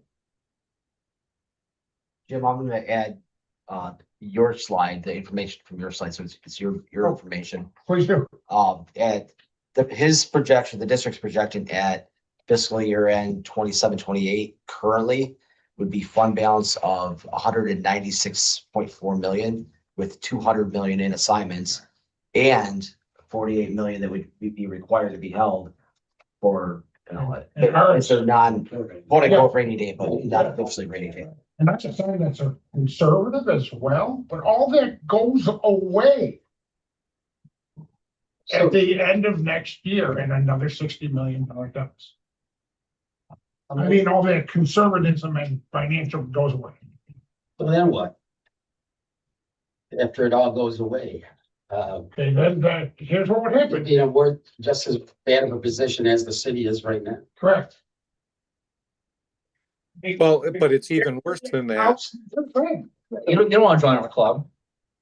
No. So Jim, looking back instead of forward for a moment, you're saying after this year's $60 million deficit, you'll still have $100 million of unassigned. Did you have a slide a second? I do. Yeah. So, and you've used roughly $100 million in the last 2 years to fund deficits. So you had at least $200 million Oh, yeah. built up. How did that get built up? Where did that come from? Prudent financial management and the ARPESER funds, we spend every penny. There were different ways to spend it. We chose one way, and ours wasn't perfect. We're living with the legacy of hiring too many people. But, we were able to transfer like summer school and other expenditures and pay them through ARP and ESSER. That was building up our fund balance. Plus state aid. We were fully formula based for years. They were holding back a chunk of it. Maybe 3 years ago, they went back to a full formula base. That was tens of millions of dollars for us. So that was quite a pot that was built up. Yes. And now you're trying not to spend it all away and leave yourself in that same type of deficit. Yes. Was that attributable to not just ARPA money, but consistent increases in state education aid? Without a doubt, and the full funding of formula, foundation aid. It was a big hopeful initiative.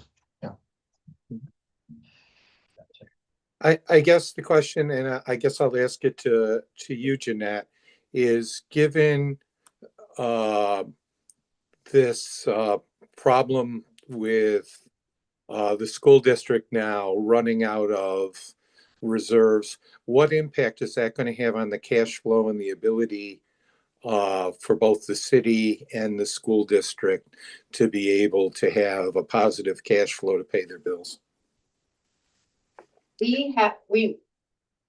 We monitor the monthly cash flow reports that are submitted to Common Council by the Controller's Office. So we're pretty familiar with, there's some pretty drastic dips in the cash balances for the city of Buffalo. Offset by the district cash, but I think CFO Barnes has some probably more detailed comments. Sure. No, cash flows all the time, but by the end of May, the city will be at negative $90 million. They'll use our fund balance and cash reserves to fund that.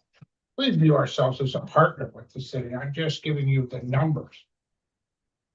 But as our cash or reserve go from 400 to 300, it's not going to be there as such an art. Like no one even talks about cash flow. It's because the BPS had such huge balances. It was never a problem. It may start to be a problem. And also unfair to you guys, it's hindering your investment ability. Yeah. Right, so. I just think it's important that that becomes part of the conversation as everything seems to be colliding. Yeah, and I guess I think it's important as we go into this new phase. I've always used the city as our partner, and I never publicly beat, as some people want to. The city's got money to serve. They're borrowing your money. They're taking. We're partners. We monitor it.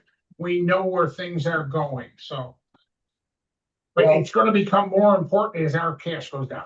Well, historically, there was a time when the city of Buffalo had to issue revenue anticipation notes to cover cash flow deficits that usually occurred around December because of a significant portion of state education aid didn't come in until April, May, and June. And then when there were state budget deficits, we weren't getting payments till the last week in June to close their fiscal year. So at some point, and the observations are correct.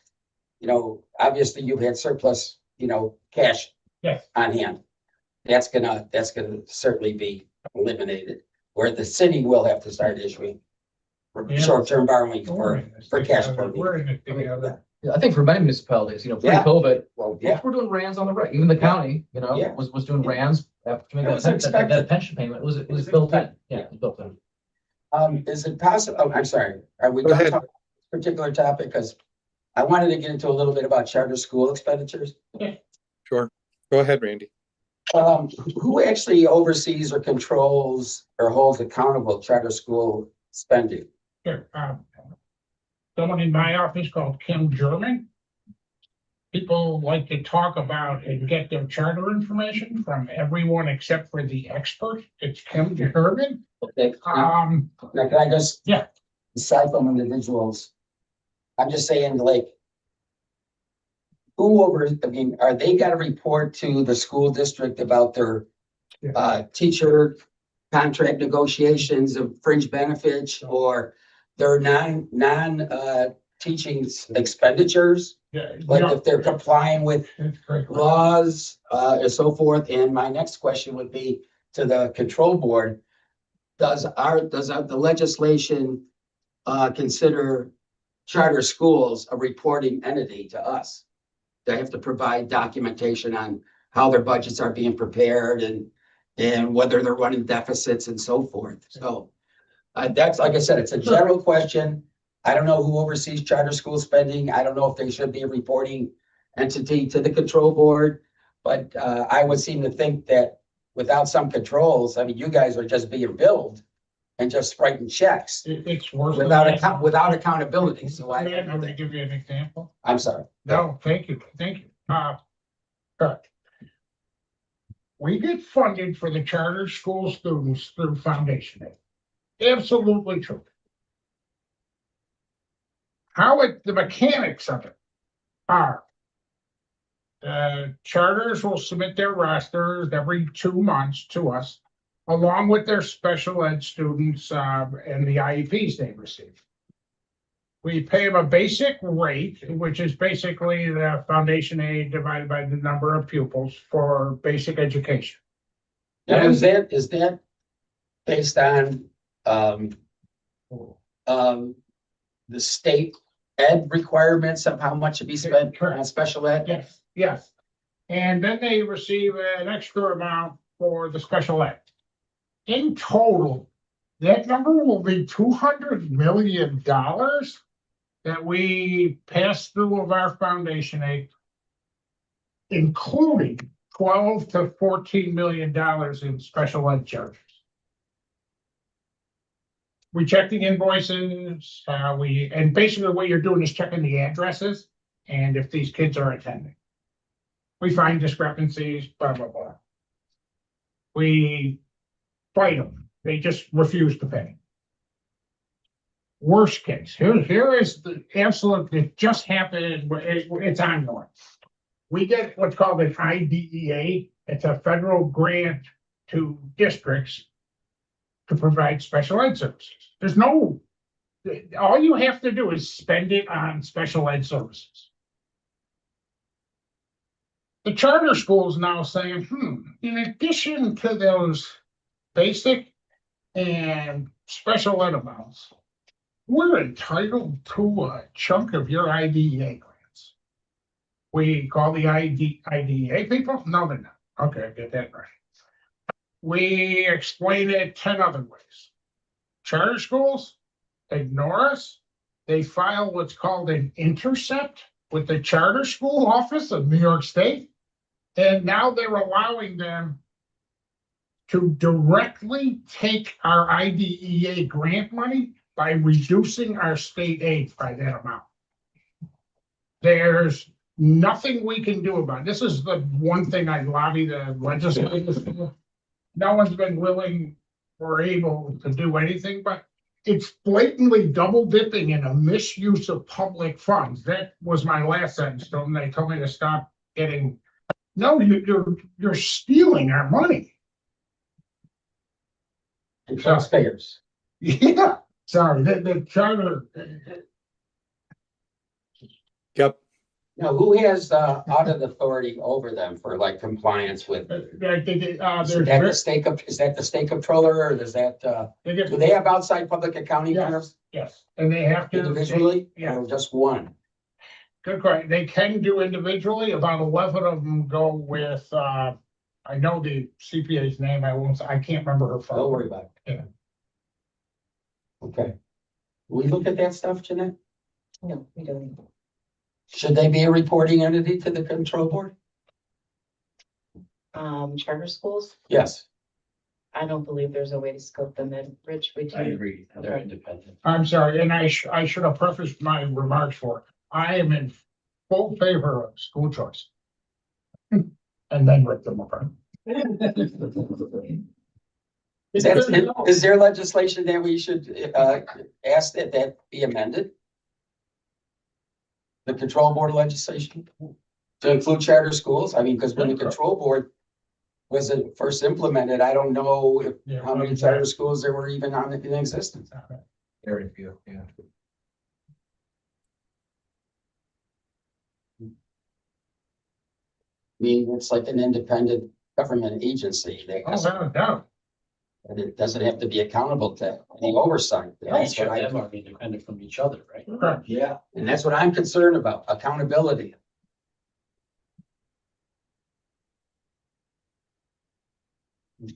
So Jeanette, maybe we can sit down and talk about that after the meeting to see what we can do and do some research to see if any of the other control boards have jurisdiction over anything other than, the covered agencies like we have. Looking at the expenditures here. Yeah. You have to report to us and they don't. Right. They're a public entity. Can we talk a little about the decision not to close the two schools next year? And this contracting out for a consultant to? I'm presenting to the board again Wednesday. I'm giving them, talk about what happened here real quickly, and then give them an update on next year's budget. Say, we'll never get below 60 million without closing schools. And then I say we'll be okay in the short term because of our reserve balance. But after next year, that strategy's gone. It's over. We have to close schools anyway. Andrew, if you want to chime in at any point, this new super. That Andrew. Yes, yeah, oh, yeah. New super, new board. They formed a committee.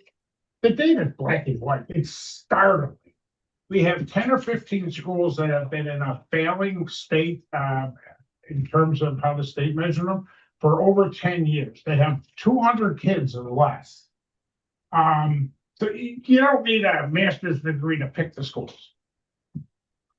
But the political and community pressure, that was the reason that a pause was put on school closing process. And I know those might be general vague terms, but that's the reason. So was there some expectation that by hiring an outside consultant to make a recommendation that opposition will still be there? No, I don't think there should be a realistic expectation of that. But I'm hoping to get the approval to issue that RFP today or tomorrow. Okay, get it out in the public again. Schools are closing and we're gonna hire a consultant to lead the process. Any estimate of what that consultant will cost in terms of dollars and your and other staff people's time? I think it's $500,000 to $1 million. Let's make it worst case. And our time we've already gathered all the data, but to educate them, it'll take a lot of time. More community meetings. It'll take a lot of time. And the board and the super, you're gonna be asking for a revised plan, a gap plan. Well, what they have to realize is if you're putting in school closings in your 4-year plan, you have to follow up or don't put it in the plan and deal with the consequences. That's happened twice already. Correct. I have zero credibility on this point. I could not agree with you more. Jim, do you think, I guess the worst case scenario for me would be you close 2 schools and then 2 years from now, you're in the same position and you've got to close another 2 schools. Has anybody looked at, what the longer term range is and whether or not consolidating schools in some way, if you were to do more of them, might not be a different way to go that should be explored? Fred, that's a great question. I think the RFP reads a facilities and school closure plan over a 3-year period. And really, I just want to get the thing out so I can start talking to people. So Jim, so when you talk about closing schools and whether or not there's the ability to consolidate, you know, you talking about significant teacher layoffs? Yes. What everybody's, and I'm sorry to be so blunt. When I said it's like $2 million a year per school, I was always clear, those are just the direct costs.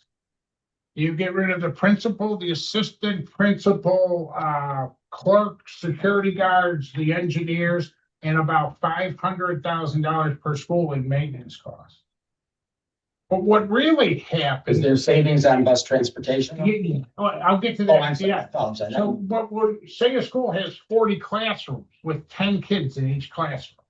That's realistic. Those 40 teachers also get laid off. And the 10 kids per classroom get absorbed by classrooms in other schools. So you're talking about $7-8 million per school. Then you're saving on transportation, you're saving on lunches, our buildings are 89 years old, your savings on potentially $5 to $10 million in emergency expenditures at some of these schools. This is how Rochester got themselves back into semi-solid footing. They closed 11 schools. What's their population, school population? If we're, say, 30, they're probably 25. Well, they got that many. 23. It's, yeah. They probably don't have as many charter schools then. They have a huge charter. Wow. They are very similar to us. Give the population differences, that's fascinating. Yeah. So I don't take any of this lightly. My God, It's younger it's families. that's how you fix your structural deficit, by closing schools. That's what it means. So in your letter, it's like 8 million a school. Minimum.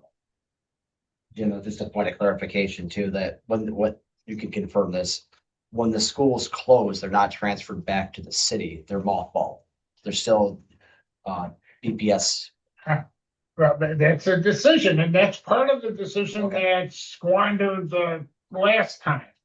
How could you give these schools back to the city? And again, I don't think I'm a very flawed man, but in my view, I don't care. Take them, give them back to the city. We're here to educate children, not to have real estate holdings. The others is no, Jim, you need to think about the reuse for the neighborhood. No, that's the city's job. Or, you know what I mean? So Ben, it's up to you now to handle it. So but I think that, thanks for We're gonna go asking, full indoor paintball arenas. Yeah. Well, the developers are gonna love it. Revenue generator. thanks for asking that question. Yeah. We could just hold them in mothball. Yes. Yes, without a doubt. But a big part of the screaming and yelling and threats was that we were deserting these neighborhoods. Turn them into pickleball courts, you'll be good. That's what I said. Is that what you said? Oh, yeah, everywhere. Big button. Okay, are there any other questions? Should we move on to the state portion of this? Nathan, Absolutely. thank you. Real quickly here, I'm gonna review the impact of the state's executive budget 2026-27, impact on the Buffalo City School District. Catch up my slide. This first slide here shows the executive budget's proposed actions. The budget was released back on January 20th. Stated increases from, I want to make sure I say this right, 37.626 billion up to 39.253 billion overall. It's a foundation aid increase of 779 million or 3%. That's the statutory minimum. Universal pre-K exists at a much greater rate by 561 million or 52.5 million, and I'll discuss that momentarily. And then when the 30-day amendments came out, there's some very minor technical clarifications, as there always are, but there's nothing significant that came to that.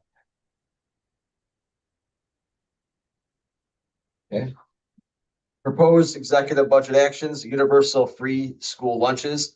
It provides $395 million to reimburse the cost of school meals served in state fiscal year 27, $55 million or $16.2 million year-to-year increase.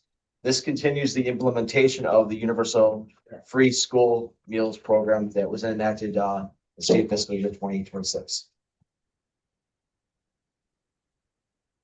This is a familiar slide. I show this every year at this time. Just what the big four are looking at as far as state aid. Thank you. Buffalo would be receiving $1,015.3 million in total state aid. Most of that is recorded within the general fund. The universal pre-K grant is recorded in the special projects fund. That amount increases from about 21 million up to 32.2 million for the district. So it's a big increase. Why would Rochester get more than us in universal pre-K? That's a great question. Yes. I don't know. They It's typically basically- have, and I don't know the answer for that. Services and other formula-based aid. Pardon? Yeah. In two categories, they get more. Yes. In the future, would you, maybe do this per student? Sure. So, because it's hard to compare Yeah. these different cities Yeah. when they're different size, but Yeah, and because Jim mentioned earlier that foundation aid is received for all public school students, district and charter. I'll have that number, the charter school, just so it's a good comparable. And then it's based on what they call a tap pool count. You take your enrollments, then you add charters, then you get large amounts of weighting for your special ed enrollments. And then you get lower amounts of weighting for your ELL populations. So nothing is quite apples to apples. You'll get more funding per pupil if they are part of a group like English language learners or economically disadvantaged special education. Yeah, you don't want to look at the foundation aid formula piece by piece, or it will drive you nuts. Yes. Yes, brother. Then I think finally, just this slide here is the Buffalo City School District's proposed state aid. I'm comparing what was actually received in the 24-25 fiscal year next to the district's current fiscal year forecast of $985.5 million. That's higher than the New York State aid run, but it's been quantified. To its right is, the aforementioned proposed amount for next year. You compare the district's forecast, which BFSA agrees with, to the proposed total state aid of next year, it would go up about $30 million or 3%. That's substantial increase in universal pre-K grant of 18.2 million or over 130%. All the statutory formula aids would go up at that amount, about 3%, but there's just a decrease in building aid of 16.5 as debt's been paid off and they're getting less aid to handle that. Nathan, the governor proposed 5 different universal pre-K childcare programs. Did the city of Buffalo get any money from any of those unique programs? I know we weren't one of the 5 counties for the pilot, but were there any of the other 4 categories? Did we get money from the state for that? Do you know? I don't, so Chip's confirming that. No. Yeah.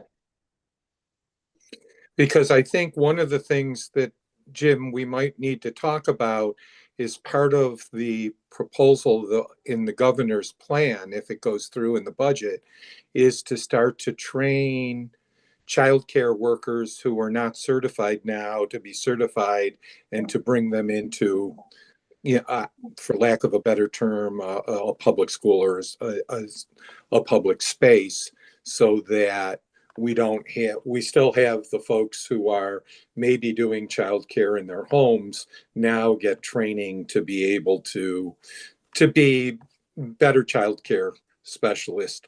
And some of them are supposed to go through the school districts. Is anybody talking about that? No. It's a good idea. Could you ask? Yeah, yeah, yes. Thank you.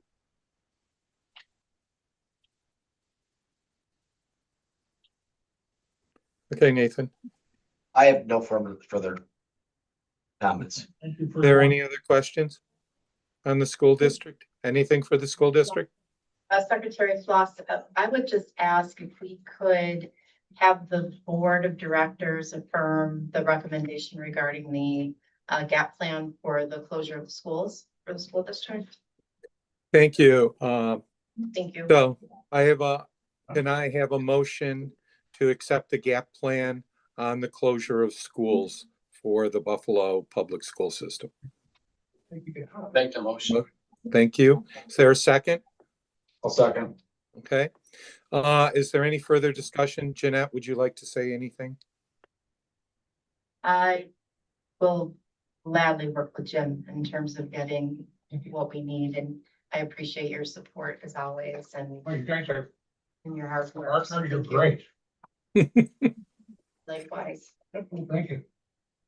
Okay, so I think it's important for the board to affirm that we get the gap plan and that we expect the gap plan to be done, particularly now that the two schools have not been closed and we're moving into a new process.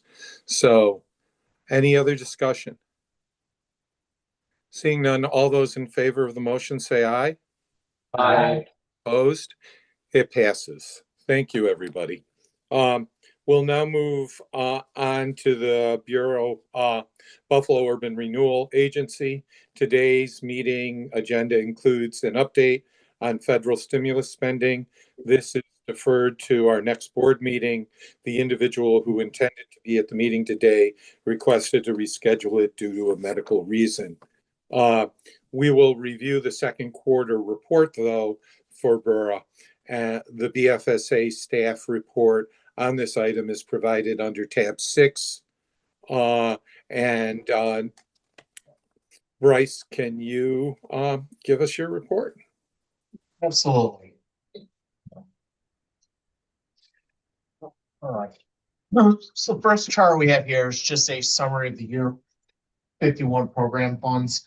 They became available to Bureau to draw down the end of December. There were no changes between the original allocation to what they were finally received. Significant variance expenditures through the second quarter, though, are noted. Bureau's only dispersed 4.6 million out of 13 million through December 31. 32 out of 40 positions are filled. Salary and fringe benefits total 1.7 million. And then there are several funding sources that are time sensitive, a lot of the federal programs. So you have the CDBG CV CARES Act. Beginning of this fiscal year, there's as the end of December, it's 1.2 million out of the 11.4 million remaining. So approximately 89.5% of that has been dispersed. They have until January 6th, 2027 to disperse the rest of that. The ARPA funds from the city of Buffalo to Bureau total 1.1 million. They have approximately 500,000 left to disperse. Just over 59% has been dispersed, and they have to have that done by December 31, 2026. This ties back into the presentation Ms. Brown spoke of earlier. And then the third tranche of funds available are the HUD funds. City was awarded 11.8 million, and they're to be dispersed by September 30th, 2030. This is really more in the planning phase at this point. They've dispersed about 5% of that. Comparatively speaking, revenues were below budget, unfavorable budget by 8.4 million. Expenditures comparable, unfavored by 9.2 million. I want to put this out there that Bureau's budget was over budget, as in there's more resources included that they're not going to utilize. For example, there was 3.2 million that was supposed to come from CDBG for public works. That's not coming to Bureau, that's staying with the city. So instead of having a $28 million budget, you back that 3 million out there down to 25. There's also approximately $800,000 in that lead hazard grant that's turning to that government. So they had to take that 25 million down to 24 and change. This is a concern I've had with Bureau over the years, just on their spend down and cash flow and timing of programs. So a couple new programs they have. In the past, the cities handled HOPWA and ESG grants, but now Bureau is, and they're really not going to look at getting expenditures out the door until the third quarter. So you kind of artificially increase the first 2 quarters where you think those funds are going to be. Same with the 2 new programs. They had the ADU and the VRP program, really trying to find additional housing apartments in the city. First year these 2 programs are being utilized. So you were expecting to see more expenditures in the third or fourth quarter on that. So in summary, Bureau should post the board book material prior to meetings due to New York State Open Meetings Law. BFSA is requested to remain grant balances as of June 30th. These are all the federal entitlement grants, the HOPWA, the CDBG, those, because on the entitlement grants, there's 4 different main ones, and they're on they can roll the funds year to year, but they have different timelines. 2 of them, I believe ESG and HOPWA are only 3-year, whereas CDBG and Home are 5-year. So those type of details to make sure that funds are not being returned to the federal government. BFSA is requesting monthly reporting on federal stimulus spending for each separate program. And Bureau should carefully review the activity against goals to ensure deadlines are met and funds are not returned. Bureau's gap report should carefully explain significant differences between program spending compared to budget. I went over a few examples of that a few minutes ago, and then a plan to address the variance should be provided to us, to BFSA. Current spending plan is performing significantly under budget, and providing clear explanations and plans for grant funds would be helpful. And Bureau should modify the budget when expenditure assumptions change and receipt of new grants that weren't contemplating during budget development. That one, this past year, mid-year, they received a Unity Blueprint grant, I believe, almost $100,000, but there was no explanation to what it's for, purpose, other than here's almost $100,000 in revenue and some expenditures. So additional clarification, detail, and programs is highly recommended. And that brings me to the end of the Can I just ask a general question? Go ahead. How much in the way, this is just clarification, I think I have the answer, but how much city revenues are appropriated to this function? city revenues Yes. or the entitlement dollars? What is considered, I mean, this is all federally funded agency, isn't it? For the most part, they have some outside grants, plus they have their general fund where they get. Are there any major, is there any role of commitment of any city of Buffalo revenues that go to support this agency? Well, Cool. a lot of money is awarded to the city of Buffalo, and the city of Buffalo. No, but yeah, we're a pass through. Like $28 million that we get from the federal government. Yeah. And we just transfer it to them. We don't have any role in accounting for what they do with that money, right?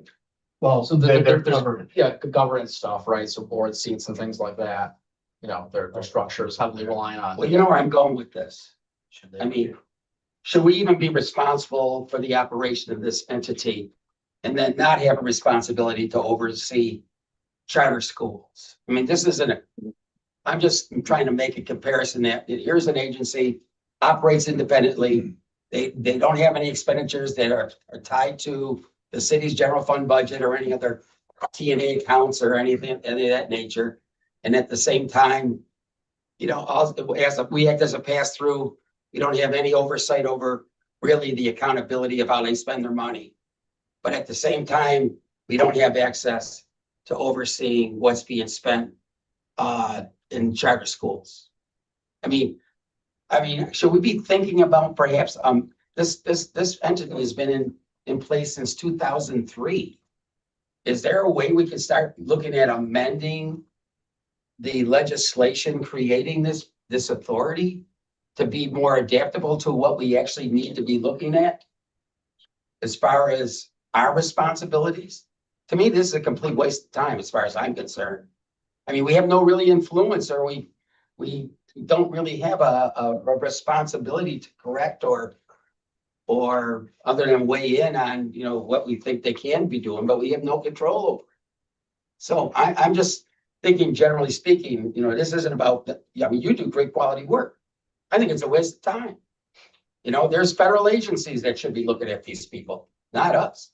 So I'm just a little bit taken back as to how was this Buffalo Area Rule Agency even included in the initial legislation? I just don't get it. That's all. I think we could maybe have a future agenda item on this kind of Yeah, okay, no, questions. yeah, I mean, I don't know if it's inappropriate for me to even to bring it up, but I mean, come on. I mean, it doesn't have any impact on the administration. Has no impact on whether they can even, so we make comments about what they do. They could care less.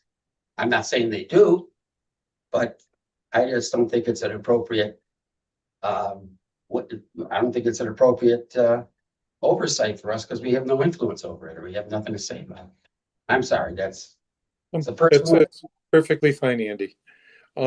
I guess my question would be, maybe we should have some oversight in it, is the reason, and has anyone looked at whether or not they are staffed correctly, both in who they hire and how many people they hire?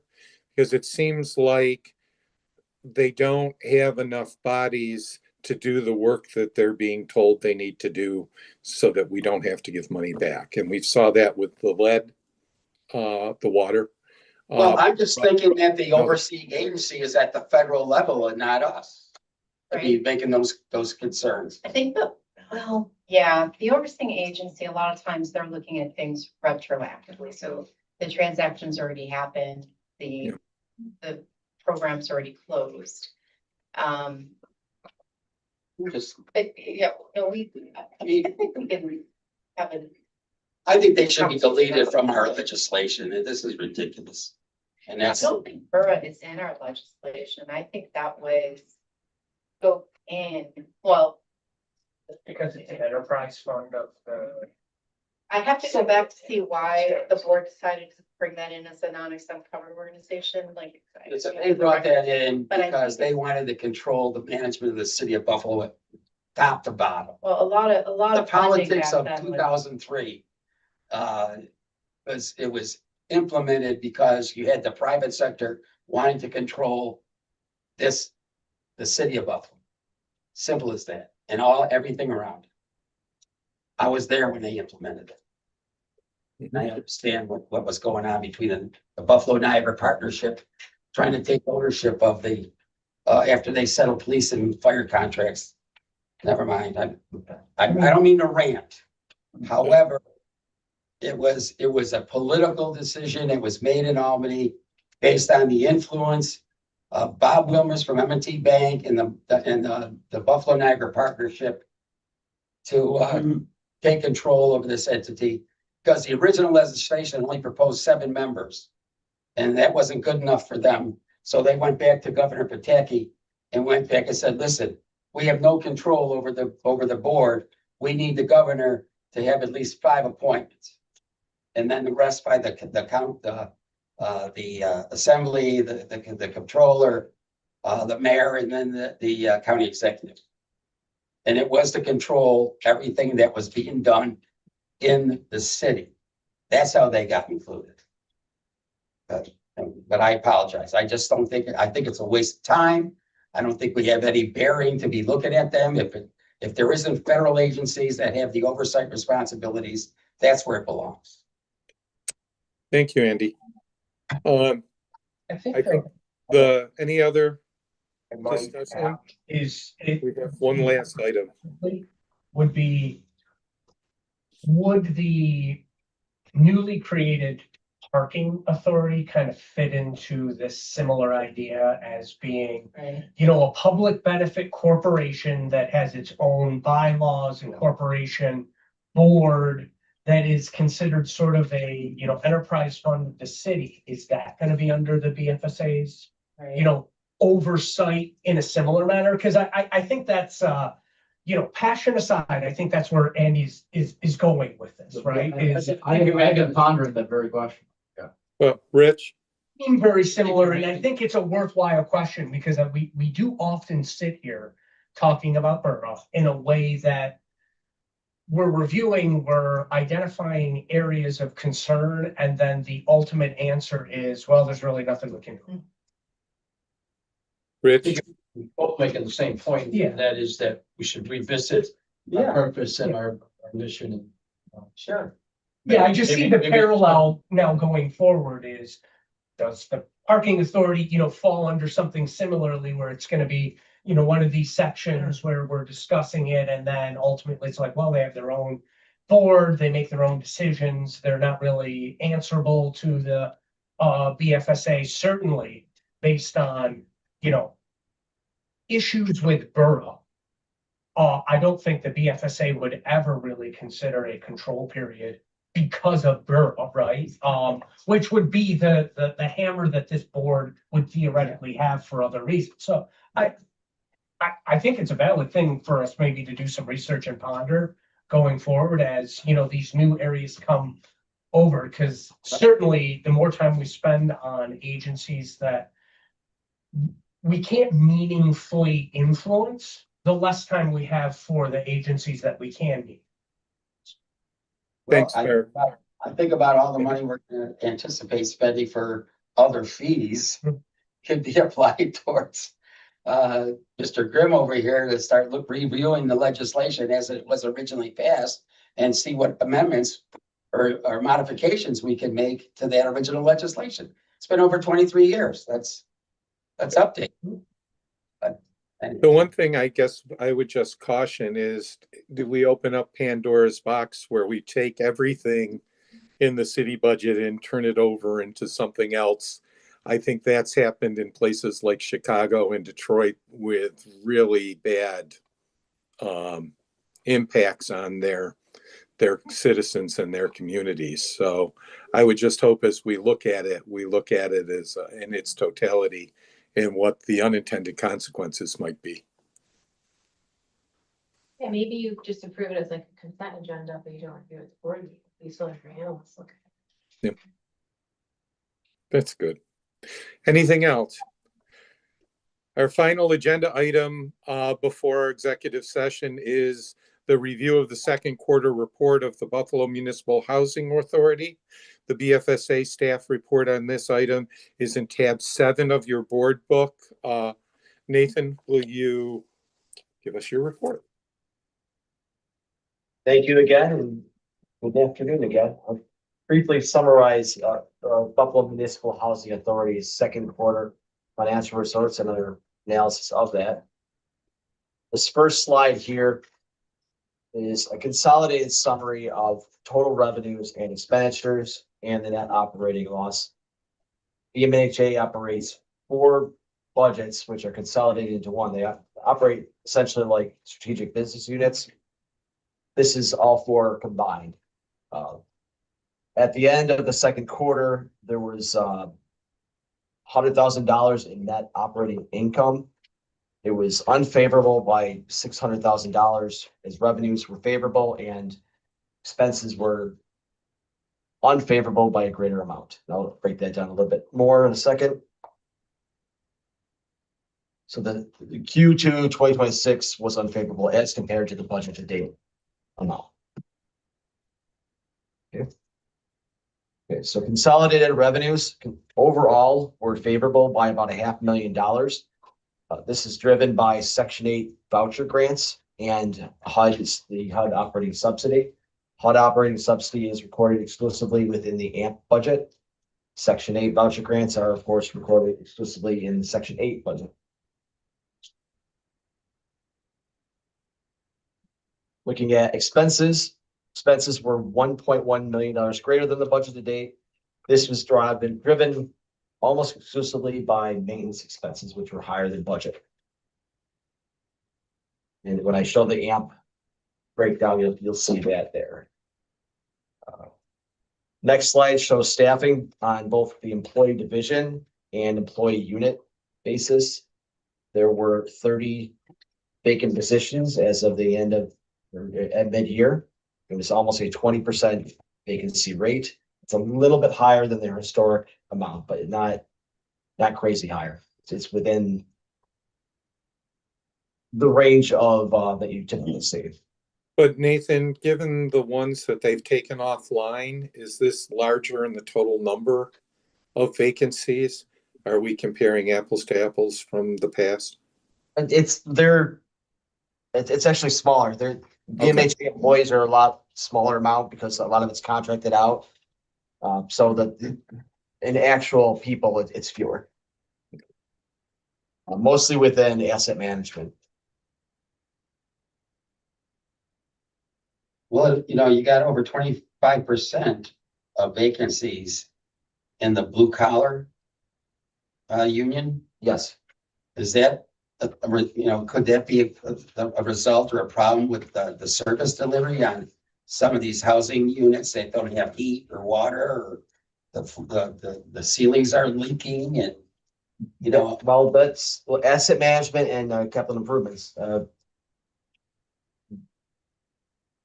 How do I put this? Those are the structural issues would be handled more by capital improvement employees, but the asset management are the day-to-day, and those are the blue collar employees. yeah, Certainly vacancies could lead to, you'll have fewer bodies performing the work that needs to be done. it's not that I follow it all the time, but you're seeing on the news where people have, roofs leaking and they don't have hot water and, Right. their heat doesn't work and. Yeah, the hot water would be like a day-to-day issue unless there was. Yeah, so I'm assuming that, you don't have enough the blue collar workers, I'm the ones that I assume Yeah. have the responsibility to take care of these types of problems, and you've got over 25% vacancy Yeah. in that sector alone. I'm just, what can be done about that? Are they having a hard time hiring people, or do we understand why there's such a high percentage of vacant positions here? I'd have to refer to BMHA more. Yeah, that's what I mean. But it is like I said, it is somewhat higher than you normally see. They're not terribly higher, but usually it's about 15, 12. They're at just under 20%. I've never heard anybody on TV praising living in these housing developments. I could follow up certainly for you. Just find out from Mo. Do they typically have someone here at these meetings?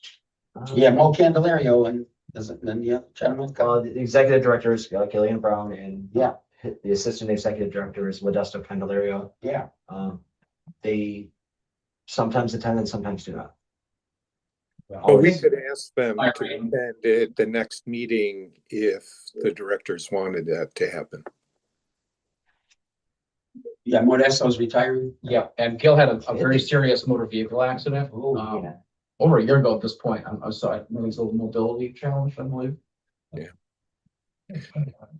But somebody still should be running something, so we could ask for a representative to come if the directors wanted that to happen.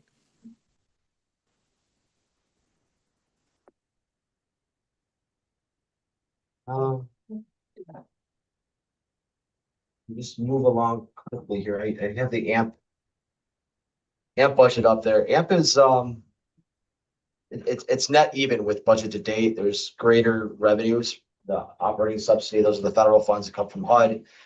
Expenses were greater than budget two by the same exact amount. Maintenance related. Go through the. And I trouble doing both. I'll just show you slides. Yeah, thank you. The next slide is Marine Drive. We really look at Marine Drive closely because its budget is not balanced, and it was approved with a net operating loss of $500,000. They have no reserves to cover that. They've been cash flowing through CFCC for the last several years. At mid-year, it was favorable compared to the budget to date, but it was still an operating loss of $200,000. We can go ahead to the COCC. COCC was unfavorable for both revenues and expenditures to the amount of $900,000. However, next slide. almost all of this is based on timing. There's a slight revenue on frontline fees that may be less than budget, but everything else is really just when things are paid and timing of receipts and timing of disbursements. And then Do you have finally, an idea what the delinquency rate is on rents, on rental income? no, I know that AMP is about $300,000 less than budget. I know what the occupancy rates are for those and for, for both the AMPs and Marine Drive. I can find out. more Well, about it that. says unfavorable revenues and it's called rental income, and I'm Yeah, just curious as to whether there's. it's a portion of, they're getting more HUD operating subsidies, so they're Uh-huh. allowed to get less in rental income too. So it's not necessarily that people are paying a little bit less. Okay, I just thought maybe there's a delinquency payment problem. Yeah.